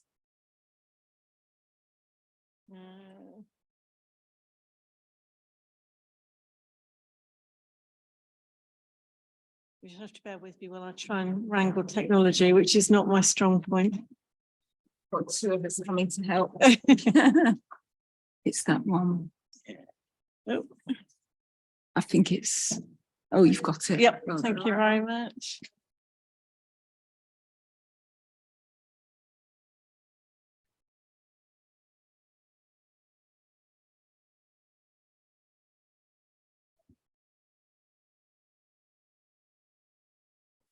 Let's go and do this to me. Hang on.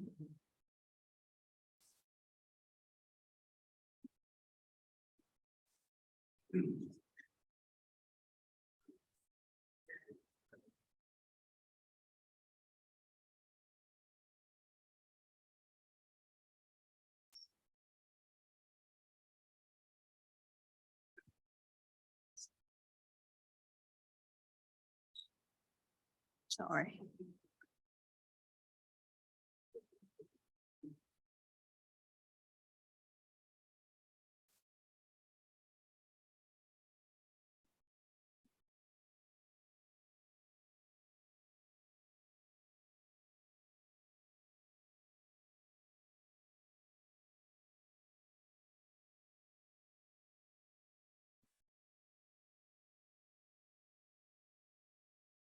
That one's come off the USB stick. That was it, wasn't it? As long as it's on, it's on the USB stick rather than. Thank you very much. I recognise that it is in fact meant to be tea time, so I will have a quick canter through my dolls update with you.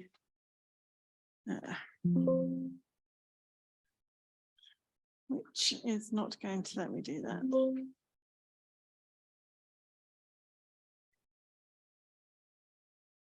Let me just see if I can do it manually. So the National Deprivation of Liberties Court at the Royal Courts of Justice started on the 4th of July. And from that 4th of July, all new applications seeking these orders are to be issued in the Royal Courts of Justice. They can be retained there or they can be returned to the circuit based on an agreed criteria.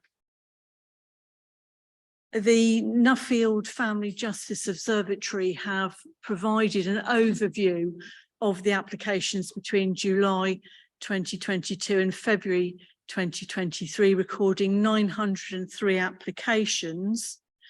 And you'll see that some of those are repeat applications, but in what I would say is quite terrifying terms, that's 854 children who have been subject to deprivation of liberty orders in this country. That is a huge figure, and it reflects on what has been said by the previous speakers, that to a certain extent, and I don't blame local authorities in this, and I don't blame the court system which is implementing statutory law, but as a society, we are failing the most vulnerable children in this country. Because deprivation of liberty is not simply locking doors, it's putting children into extremely stressful situations where they may have 4 adults watching their every move. There may be situations where they can't close the door if they go to the bathroom, where everybody's monitoring their contact with other people, dealing with their everyday lives in these incredibly stressful situations.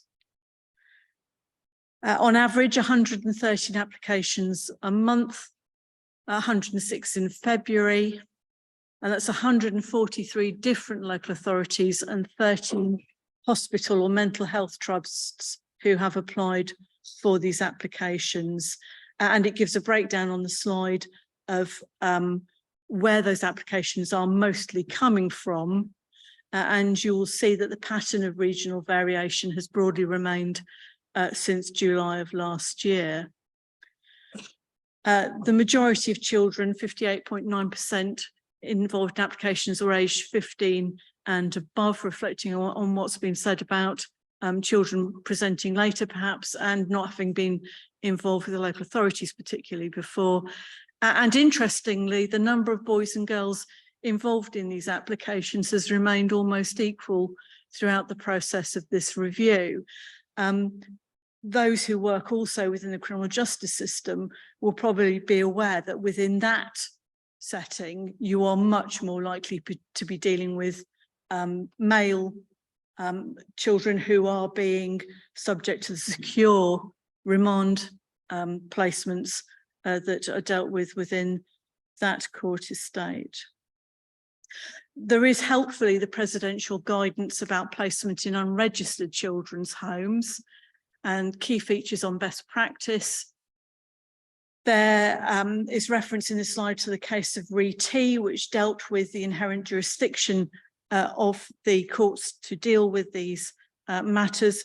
And I would recommend reading that particular case because it is very informative as to the regime in relation to inherent jurisdiction. But when you're looking at the DOLS applications that you will be dealing with on a day-to-day basis, these are the sort of questions that you need to keep in your mind because the judges are going to be asking for this information. And if you receive a DOLS application from the local authority, these are the sort of things that you need to be looking for. If it's unregistered, is the registration required? Have you got any documentation or literature from that organisation? Has the local authority provided you with the particular regime that they're looking for this child? What sort of restrictions do they want to place on the child? How are they going to be implemented? Staff to child ratios, all those sorts of things. And if the provider, who at the moment is unregistered, have they made an application to Ofsted or CIW? And if so, the court needs to know the status of that application.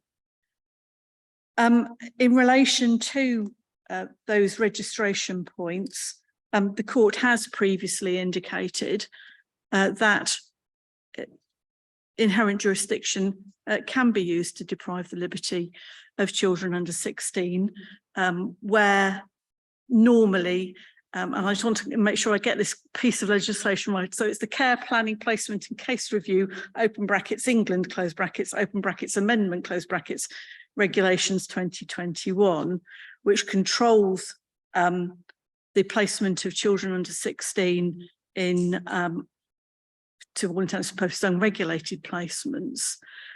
And although that is something that can be justified under inherent jurisdiction, the President's guidance makes it absolutely clear that whilst accepting that an unwillingness or inability on the part of a placement to comply with the terms of the President's practice guidance is a factor that informs the overall best interests evaluation on an application under the inherent jurisdiction, and that each case will turn on its own facts, apologies, I'm satisfied that the court should not ordinarily countenance the exercise of the inherent jurisdiction where an registered placement makes it clear that it will not or cannot comply with the requirement of the practice guidance to apply expeditiously for registration as mandated by law. And the difficulty of that, of course, as we've heard, is the existence of placements that are registered already, or where you have providers that are willing to go through those processes in order to become registered. And it reflects on the difficulties that the local authorities particularly find in trying to place challenging children. The next case that I just want to touch on is NHS Trust and ST, refusal of a deprivation of liberty order. And this was a case where you had a 14-year-old child diagnosed with autistic spectrum disorder, moderate learning disability and challenging behaviour, which included physical violence and damaging property. She also had a history of absconding behaviour, making determined efforts to run away. She was within a hospital setting, and it was the NHS Trust responsible for her care that made the DOLS application. There was no issue that she was subject to a deprivation of her liberty on the ward. It had a locked door. She was supervised on a 4-to-1 basis. And prior to the matter coming before Mr. Justice MacDonald, there had been no DOLS application. The child lacked capacity, and the question for the court was it in the child's best interest to be deprived of her liberty at the hospital authorised by the court? And it was held that His Lordship couldn't conclude that it was in her best interest to authorise the deprivation of her liberty. He couldn't conclude it was in the best interest of a 14-year-old child with a diagnosis of ASD and moderate learning disability to be subject to a regime that included regular physical restraint by multiple adults, the identity of whom changed from day to day under a rolling commercial contract. Excuse me, nor was it in her best interest for the distress and fear consequent on her current regime to be played out in the view of members of the public, doctors, nurses and others. And it was not in her best interest to be subject to a regime whose only benefit was to provide her with a place to be, beyond which none of her considerable and complex needs were being met to any extent, and which were positively harmful to her. And the regime was described as brutal and abusive to her. The court in this case was satisfied that not even the necessity of keeping her safe in circumstances where no alternative placement was available could justify such authorisation, because it simply could not be said that the placement she was currently in was keeping her safe. And importantly, and I think again something to look at when you look at these applications, her needs were not being met on the ward. So in effect, containment is not the purpose here. You need to be able to provide a safe place, and with the difficulties with therapeutic input, there needs to be some support, recognition of need, and provision of need to children in these sort of circumstances. And here you'll see that it was a general paediatric ward. It wasn't equipped to manage the behaviours and was never designed to do so. Fortunately, in that case, a specific tailored placement was made for the child. But you will see that the court was critical of the position of the trust and the local authority. The local authority had been aware for a month that the child was in this placement that was manifestly ill-equipped to meet her needs, and which was depriving her of her liberty for the purposes of Article 5. The NHS Trust acknowledged the child had been deprived of her liberty in extremely challenging situations for over a month before the matter was brought before the court, and neither the local authority nor the NHS Trusts had taken any steps to seek to bring the matter before the court in a timely matter. And again, in relation to this, the court indicated there should be an examination of possible human rights claim on behalf of that child. And in relation to that, again, important, I would say that this is not a matter that can be left. If you come across a situation where you have an application for an interim care order and you are concerned that within that there are suggestions which might amount to a deprivation of liberty, then they are matters that you need to look at, you need to address, and you need to bring to the attention of the court so that the right regime is being followed.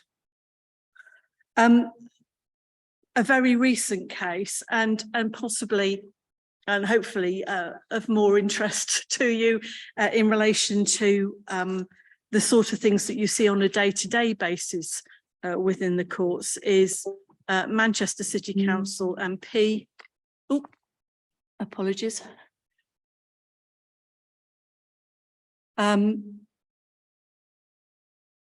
Anecdotally, speaking to colleagues and others, this is perhaps an issue that more people have come across than the more extreme ends of dolls, if I can put it like that.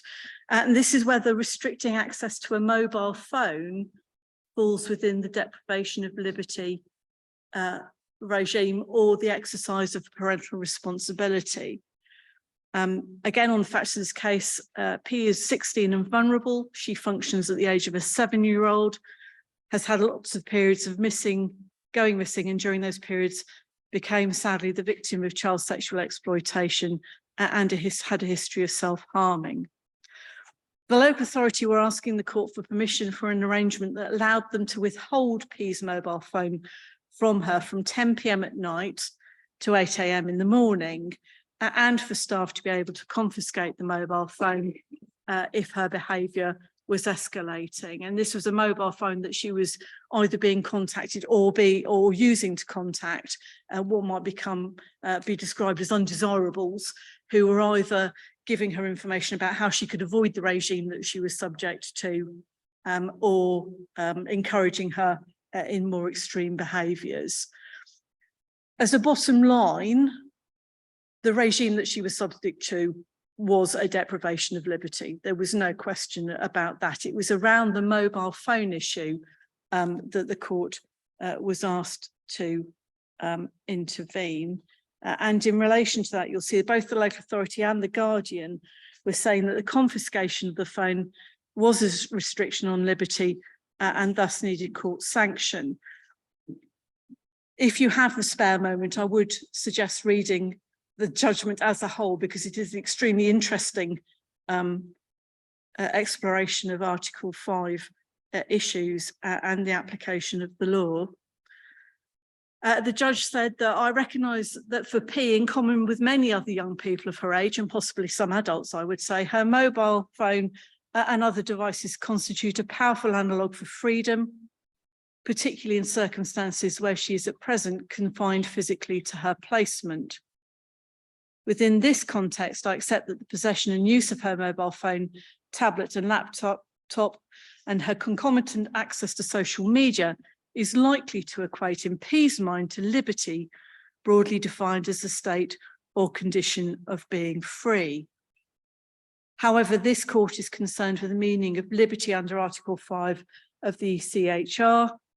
And whilst I recognise the Convention is a living instrument which must be interpreted in the light of present day conditions, over an extended period of time, the Commission and the CHR have repeatedly made clear that Article 5 is concerned with individual liberty in its classic sense of physical liberty of the person, with its aim being to ensure that no one is dispossessed of their physical liberty in an arbitrary fashion. Within the foregoing context, in my judgment, the removal of or the placing restrictions on the use of P's mobile phone, tablet and laptop and her use of social media do not by themselves amount to a restriction of her liberty for the purposes of Article 5. On the evidence currently before the court, those restrictions do not act to deprive P of her physical liberty, but rather act to restrict her communication so as to ensure her physical and emotional safety. It talks about the evidence that was given about her contacting strangers, family and friends when she was in an heightened emotional state. And the court went on to consider the stalk criterion, which here is set out as an objective component of confinement of P in a particular restricted place for a not negligible length of time, steps taken without P's consent and are imputable to the state. And again, the stalk criterion, the discussion around that are contained within the judgment.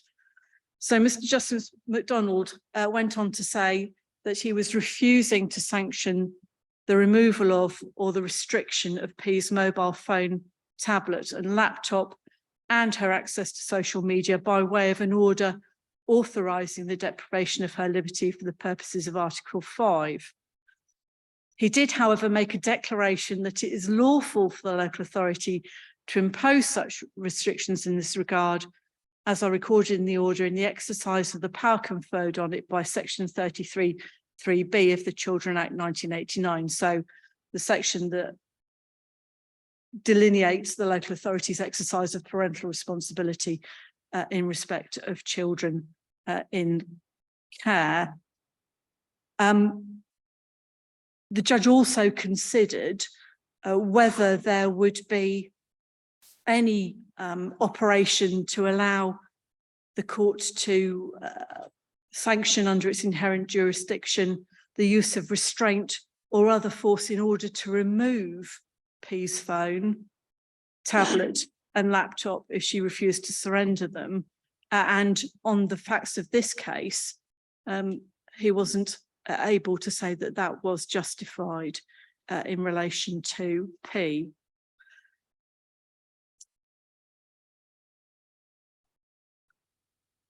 He went on to say each case will fall to be determined on its own facts.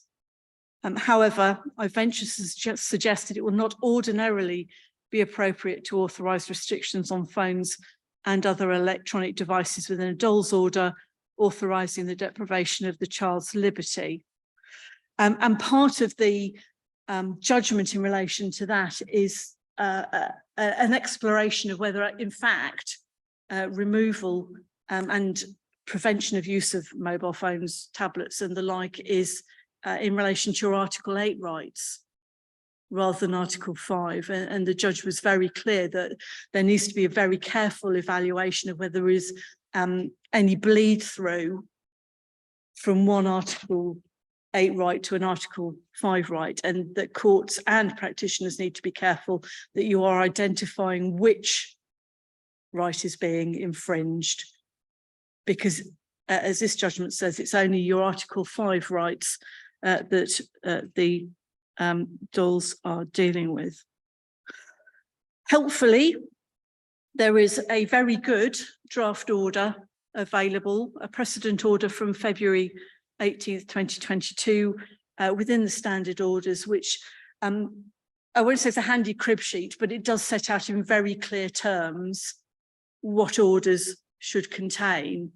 And if you are looking at applications and the sort of thing that the local authority or an NHS trust is looking for, then it will give you some assistance, I would say, in looking at what you need to be considering and what the court will need to consider in due course. And finally, last year, I think it was possibly autumn time, there was an incredibly interesting programme on File on 4 on BBC Radio 4. And that dealt with, in effect, how the residential care system is failing children. I've described it as a slightly more political issue. It is. It's an explanation, an exploration of the money that is being made by commercial organisations and I believe the state of Qatar for locking up our children. I would thoroughly recommend it to you if you have a moment to listen to that. It's only half an hour. If you are as concerned as I would respectfully say you should all be about what is going on with children subject to deprivation of liberty and more generally within the system, I would ask you to write to your MP and make it clear that we need to be serving them better. Thank you very much.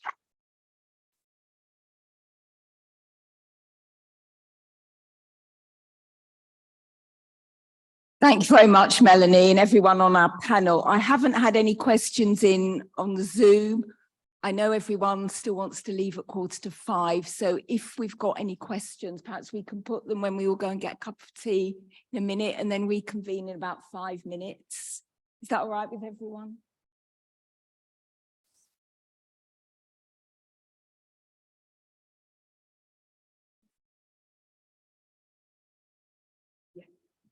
Thank you. If you go and get yourself a cup of tea outside and yeah, do put any questions to our panel while you're doing that. I don't want to keep everyone later than 4:45.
Yeah.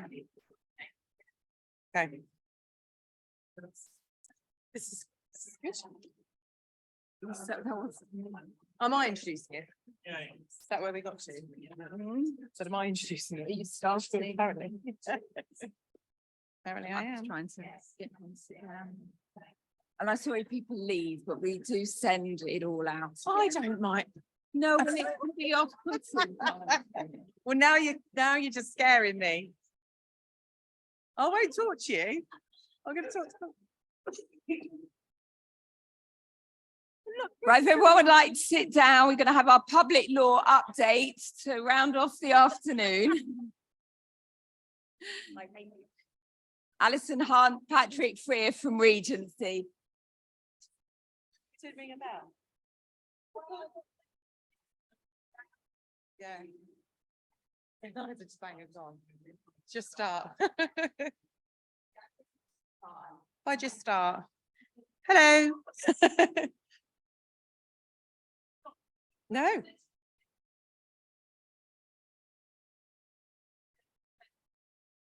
Be more offended if people leave than if people come in.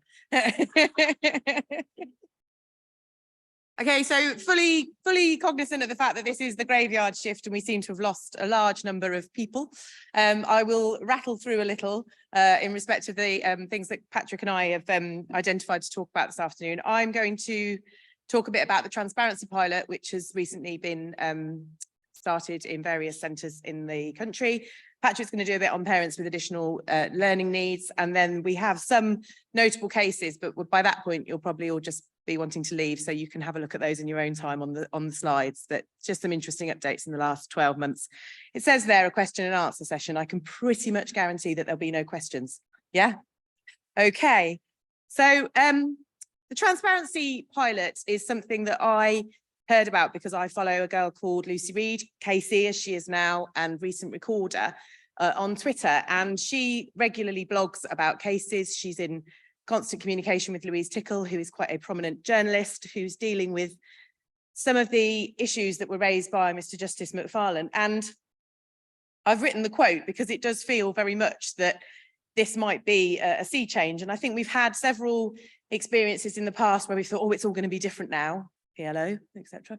And then actually, perhaps sometimes not much shifts. But if this happens, God forbid, it could be actually quite daunting for most of us who are appearing in courts on a regular basis, because they might actually write down what we say and it might actually be in the press, which is quite alarming. So when Sir Andrew McFarlane did his review in October 2021, the headlines of that were confidence and confidentiality.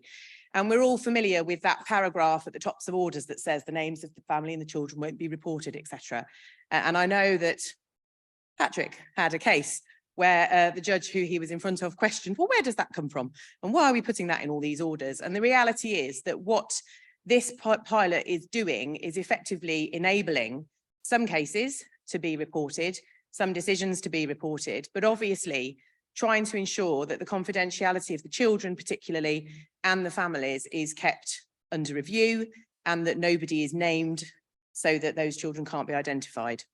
And so Sir Andrew McFarlane did this review in October 2021 with a view to increasing the public confidence in the family courts, because of course we all know that social workers are paid £20,000 a child.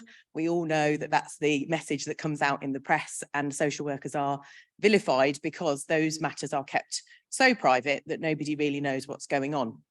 The flip side of that, of course, is that when you have a parent who has no experience of a care system at all, it does feel like brand new territory to them. And they don't know what's going on because nobody knows what's going on. So the point of this project was for that transparency to be set out. The Transparency Implementation Group is spearheaded by Natalie Leven. She has been very vocal also in the press about what that entails. And they identified these 3 court centres, Cardiff, Carlisle and Leeds, where they were going to start these projects. And that's happening from January. There's already been some cases reported, and I'll come on to that in a moment. And those centres were chosen, which interested me when I was reading it, for their mix of rural and urban communities. But I would say there's nothing down south, so we're all okay for now. But they're I haven't seen actually anything from Cardiff, but Carlisle and Leeds have been in the press a little more, and it's quite interesting the sort of cases that they've been reporting on, and I'll come back to those in a moment. So the key points from the pilot are that really any case can be reported on within family proceedings, but obviously there are a number of things that need to be anonymised: local authority names, parents' names, children's names, even so far as they might publish the age of the child, but they're not going to go any further than that in case those children can be identified as a result of that. And whenever they're considering whether or not those reports can be made, they have to balance the rights of the press to report against the rights of the family and ensuring that the family have a fair trial. There's a link there to the actual document, the family reporting pilot, and essentially there are a number of competing interests, if you like, and the court and the parties involved would need to be alive to those issues before they issued any sort of order. What does come out is that obviously, and interestingly, journalists have always been able to attend court hearings, but I don't know of any circumstances of any of my cases where anybody ever has, save one where counsel on the other side, who is a notorious legal tweeter, said, oh, the press want to come, the press want to come, and it was an appeal, and then they never came. So I don't know if anyone else has ever had a case where they've actually asked to come in or suggested that they should, but the suggestion here is, of course, now that there will be what they call accredited pilot reporters and legal bloggers, which is where people like Lucy Reed and Louise Tickle come in, because they're obviously regularly tweeting about some of the cases that they're observing. It is the court's responsibility to identify and verify the identity of anybody wanting to come in and report, not the local authorities or the parents' representatives. It is for the court to ensure that that person is who they say they are. So the transparency orders themselves, and I've again included a link to those, to that sort of template order, can be made at any point, can be modified at any point, and remains in place until that subject child reaches the age of 18. When you have a look at the order, if you want to, it seems to carry quite a lot of discretion as to what the judges can and can't include. There are a number of things that the court would have to think about in terms of documents that can be disclosed, and I'll come on to those in a moment. In the, there is a reported case which deals with a transparency order that was made. It's called the case of ReBR and others. It's a 2023 case. I think it's the only one on transparency, so it's very easy to find. That was a case that dealt with actually 3 cases running alongside each other, which all involved cases of mothers who were accused of fabricating illness, and the hospital involved where the children had been was the same hospital. So there were a number of directions that really crossed over across all 3 of those cases. The judge couldn't obviously publish the order, but it was very clear that there were also concurrent criminal proceedings.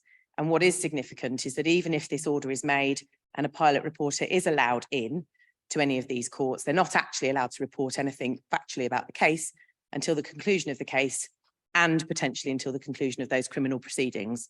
So you're not in a situation like you are in the criminal courts where you're getting these live tweets of things that have happened during the day. They can tweet about the nature of the hearing or the progress of the case, but they can't actually report any of the facts until the end.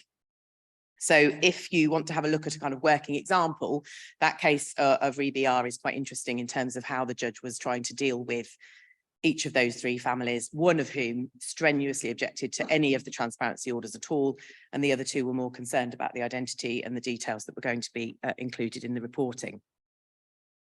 They've obviously considered which cases they might talk about. Significantly, they say in public and private law, but none of these court centres that have been identified have yet ventured into private law.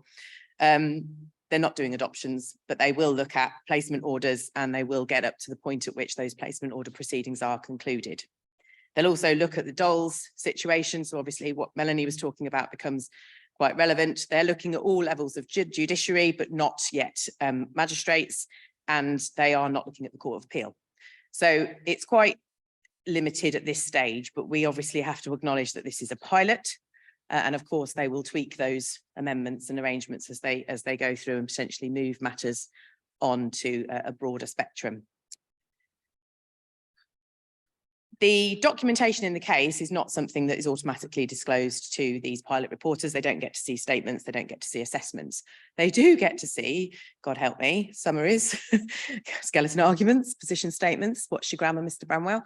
So these things obviously need to be, I would say, the things that we should be doing anyway. But I think if you know that someone else is going to be, someone else who's outside of the system, if you like, is going to be looking at those documents, it does become that much more significant what you say, how you say it, and that everything is done properly. And that comes back again to issues about threshold documents being REA compliant, chronologies. They're allowed to see indices. They don't get hard copies. I think everybody's trying to move away from paper. But again, significantly, they're not redacted. And one of the things that came out of the case that I was looking at, the REBR case, was that at the back of that order, he produced a schedule, effectively like a who's who, within those proceedings, so that the parties could be sure that anything the pilot reporter could be sure that anything they did report did not include the names or identities of any of those organisations or people within the case, because those documents that they receive are not redacted. Apart from the fear of the fact that people might be watching what we do, how does this affect us? Again, we need to think about the fact that at the moment that pilot is a pilot, and obviously there will be changes and amendments made to it. But at every hearing at which a reporter may attend, the parties have to consider that in advance. It should always be on the advocates meeting agenda as to whether or not there are going to be issues around transparency moving forward. And actually, we are supposed to work constructively with those pilot reporters, and that includes our clients. Now, we've all had those clients that will willingly, I'm sure, go and talk to those pilot reporters about the travesties of their particular cases. But there is an expectation that we will cooperate with this process. And again, I haven't yet seen any feedback from the lawyers that have been involved in the cases that have been reported on or have been used in these pilot centres, but I'm sure that we will start to get feedback internally, if you like, about how people are feeling about those situations. So this pilot runs for the next 12 months until January of 2024, and it's going to be independently evaluated. Now, it says that in Mr. Justice McFarlane's guidance document by the Ministry of Justice. It isn't entirely clear to me how they're going to measure the success or otherwise of this pilot scheme, or whether they're just going to be looking at how it's worked in practice rather than any outcomes, because I'm not sure how you would say there is a positive outcome of that case being reported or there is a negative outcome of any case being reported. But apparently they are identifying these social scientists that will process and look at that impact. But I asked the question, I suppose rhetorically, but what would be considered a successful outcome and what would be considered a failed outcome in respect of any reporting that has been done? There is a number of Radio 4 on the Today programme articles about that, pilots that have already been done. There is the it's the 10th of March 2023, where Sanchia Berg is talking about the cases that she's seen. And if I just give you a little rundown, she does 3 case studies in that particular article. It's called An Experiment in Open Justice. There's a case where a mother is a mother of 5 children. She's managed to retain a 6th child in her care. And they've had him home effectively for the first time. They'd had mental health problems, drug and alcohol problems. The judge in that case was Nancy Hillier, and she's quoted on the report about what she said about the parents who were obviously given the opportunity to resume care of baby Freddie, not his real name, and to have him back at home. And it talks about the situation with cases returning, with mothers returning multiple times to court with multiple babies. She says, for example, the mother, that in all her other cases, she felt invisible. And maybe perhaps in this case, because she wasn't, it maybe gave her a different outcome. I don't know. The second case study they talked about was an adoption. It talked about it was a long history of neglect. They talked about another baby and the partner with lots of domestic violence, bruises to the baby, and she was placed in foster care. She wanted to have therapy to sort herself out. There was over a year of waiting list. The local authority wouldn't fund treatment. We've all heard that story. Unfortunately, time and time again, that the therapy is needed, but the resources are not there to support it. The children's guardian was talked about in terms of what she does and her representation of the child. And the DJ in that case said that Ellie would be adopted and she wouldn't be able to see her siblings and that her welfare required that. I think it was that case, yes, where it talked about the mother who effectively broke down uncontrollably in court. So there are things that are, as we know, very close to home and things that we've all seen on a case-by-case basis. Significantly, that was a case in Leeds. It'd been going on for 80 weeks, not so much of the PLO perhaps happening up there. But even in 80 weeks, unfortunately, we hadn't got to a place where the mother had been able to access or secure any recourse to therapy. The third case that they talked about was a case with a little boy who was born addicted to heroin. He had been placed with his father and the judge had approved that decision. He had had a number of previous children and he had also been addicted himself, but he'd managed to turn himself around. The pilot reporter spoke with the father who had the child at home, and an actor was used to do his voice, and the joy of him having his son back home with him was palpable in that report. But there was obviously an awful lot of work for him to do. And there was an argument in that circumstances about whether it was a supervision order or a care order longer term. And these are all terms that those of us who do public law are all incredibly familiar with, but they're not terms that the public are very familiar with. And I'm regularly asked what I do and how I do it and what does it mean. And it isn't an easy concept to explain. And it might be that this particular pilot scheme, and if it becomes more widely used and people are listening to these sorts of articles and have a better understanding of it, that it wouldn't be perhaps so daunting if those particular families were coming into court for the first time. I suppose significantly in all of these case studies, none of these people were first timers. Unfortunately, they'd all been through the care system previously. The other Radio 4 article is an article involving Natalie Leven. She talks about why it's so important. She's very, very clear that this is a national pilot, that it will be rolled out, that there are going to be more attempts to increase transparency across the family court. She says in terms that there are a number of significant ways in which, if we are more transparent about the way in which we work, we will help the families that we're working with.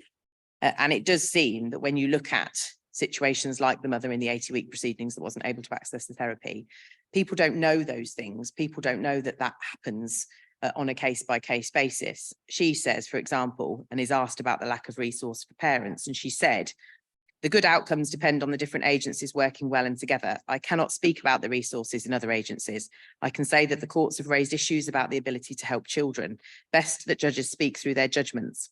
Ultimately, it's not about the frustration of the judge. Everything we do is about meeting the best interests of the child as our statutory duty, and sometimes their best interests are not being met.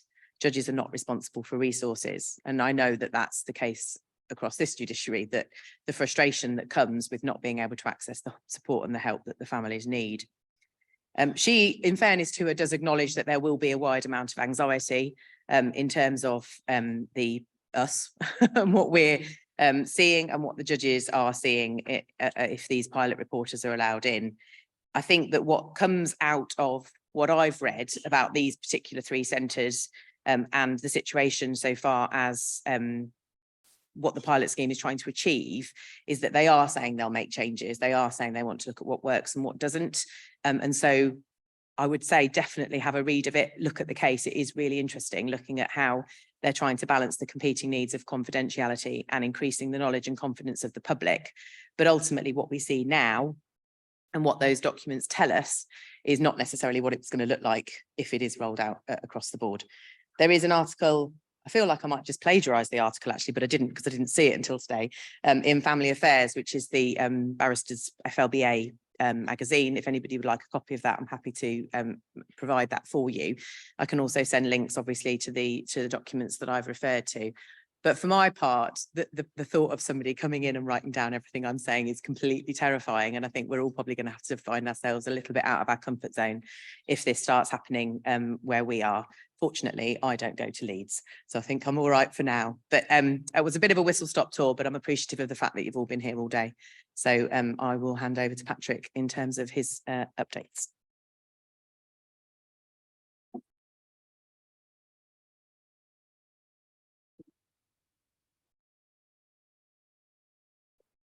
Thank you, Alison, for that. And I probably should thank everybody who's still here at the moment for your stamina. which is much appreciated. What I'm going to be talking to you about is nothing new, a bit like the relaunch of the PLO. This is something that's been around for a great deal of time and a lot is understood about it, but the President of the Family Division wishes to draw our attention to it again. And he did so most recently at a keynote speech at the Aspire conference in Exeter. And this is in respect of ensuring that proceedings are fair for parents, in particular parents, but also in some circumstances witnesses with learning difficulties. Now, he did start, perhaps rather unhelpfully, by defining what a learning disability is, with reference to the British Psychological Report. But that's not terribly helpful for us, nor indeed for the rest of his speech, given that he says that learning difficulties is a much wider issue than just a diagnosis of a learning disability. What is clear, of course, is that parents with learning needs of all different colours come before the family courts, in particular public law proceedings, in an overrepresented way.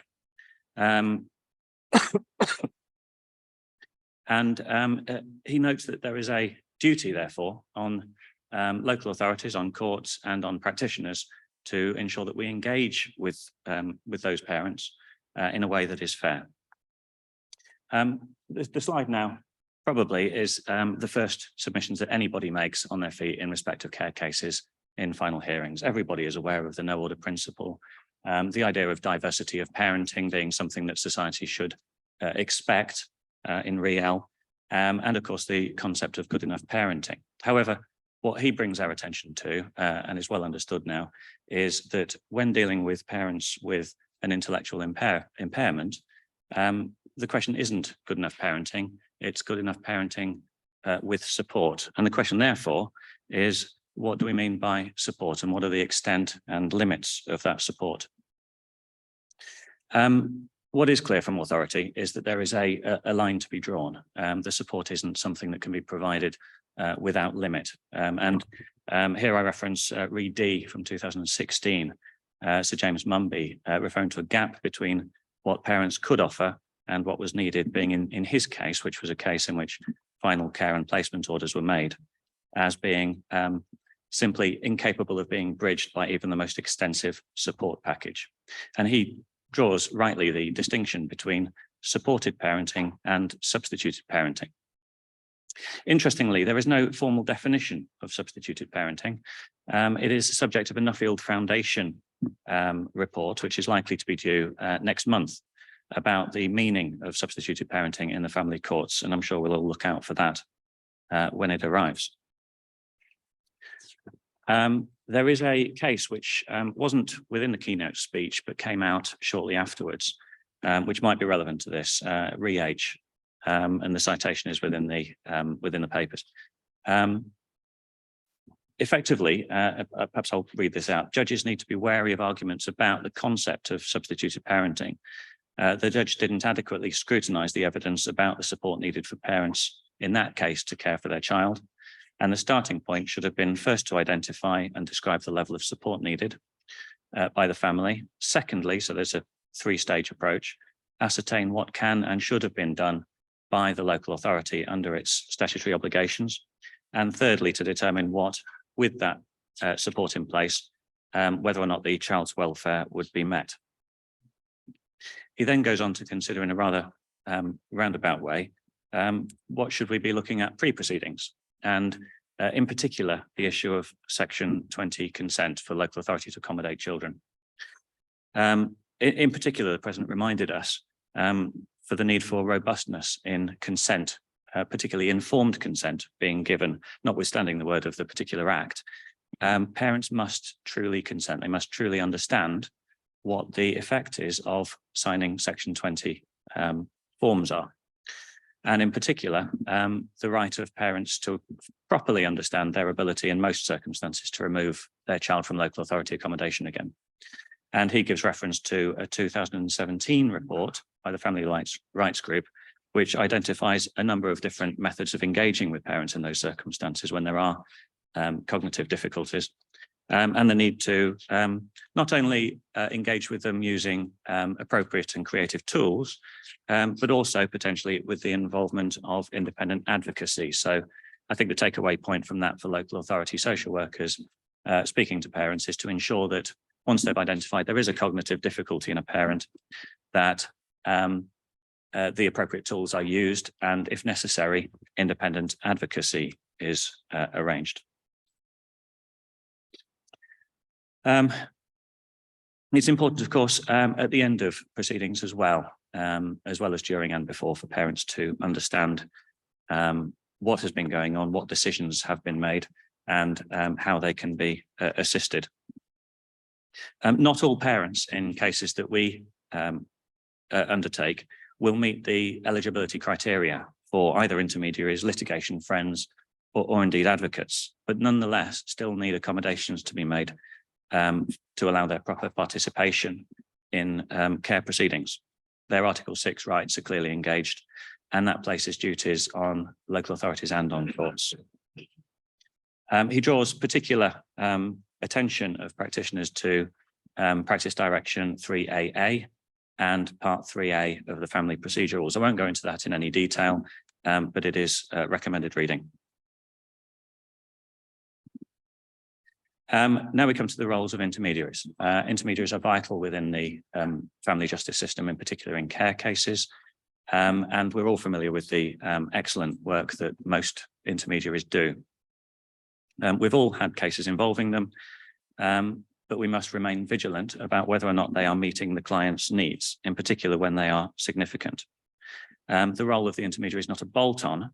It's not to be considered, for example, in the same way as an interpreter is. It is key, indeed vital, for ensuring the parties' proper participation in proceedings. And Sir Andrew says that their participation should be at the forefront of the minds of the court and of practitioners. I might add, sort of separate to this, that my experience of intermediaries has been somewhat mixed over my time. In a recent matter I conducted in the South, I was representing a mother who was only just had capacity. Her learning needs were extremely limited. And I had one of the best experiences of an intermediary that I've ever had. She was truly excellent. She was proactive. She challenged the way that information was being presented and how questions were being asked, but not obtrusively so.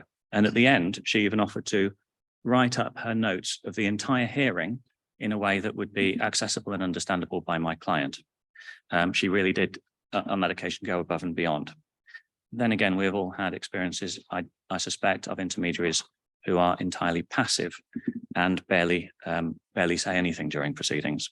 It must therefore be on us as representatives in those hearings to ensure that they are being properly served by intermediaries and potentially to raise issues if there are issues. In other words, as Sir Andrew says throughout, we must remain alert.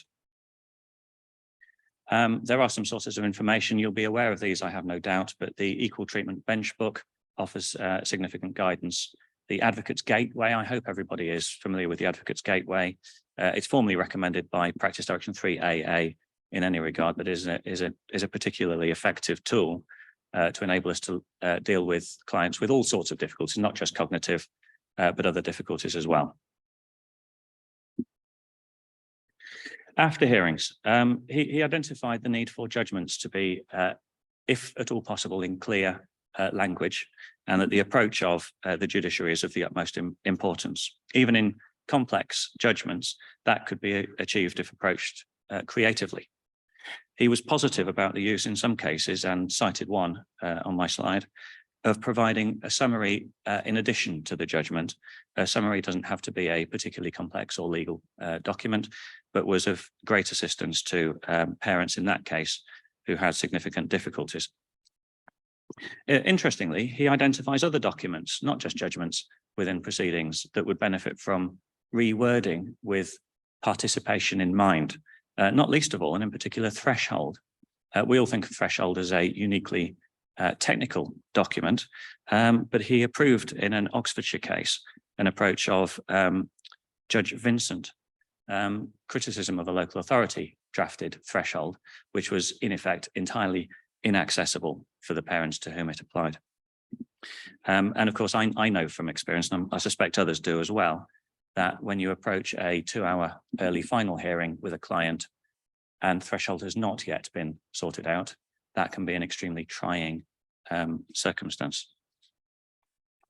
I would echo the need of the President to deal with matters like that, particularly early on in care proceedings. He identifies a number of issues, but in order to effectively summarise, be alert. There is a risk of practitioners of being overly polite, of not challenging their clients when they meet them. But it is vital for their participation and their access to justice that those who represent them properly challenge them and ensure that they are meeting all of their needs. And of course, seeking out advocacy for them where possible. That applies to all professionals, courts, social workers, and lawyers. So as I've said, there's nothing terribly new in all of that. But in February 2023, the President did remind us all of the need to engage properly with parents with learning difficulties. Thank you.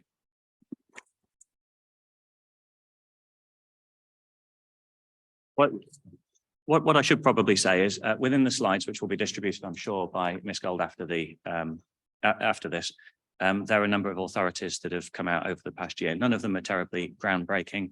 There are a couple of themes, in particular, the need and the proportionality for fact finding.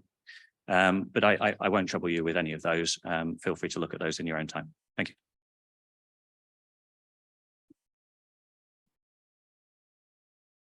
Thanks very much, Patrick and Alison, and excellent timekeeping as well. You stopped just right, 1:45, I think. And yes, everything will be sent out afterwards. And thank you all very much for coming. And thank you to everyone who's participated and provided presentations. So as I say, everything, recordings and presentations will all be sent out probably over the next week.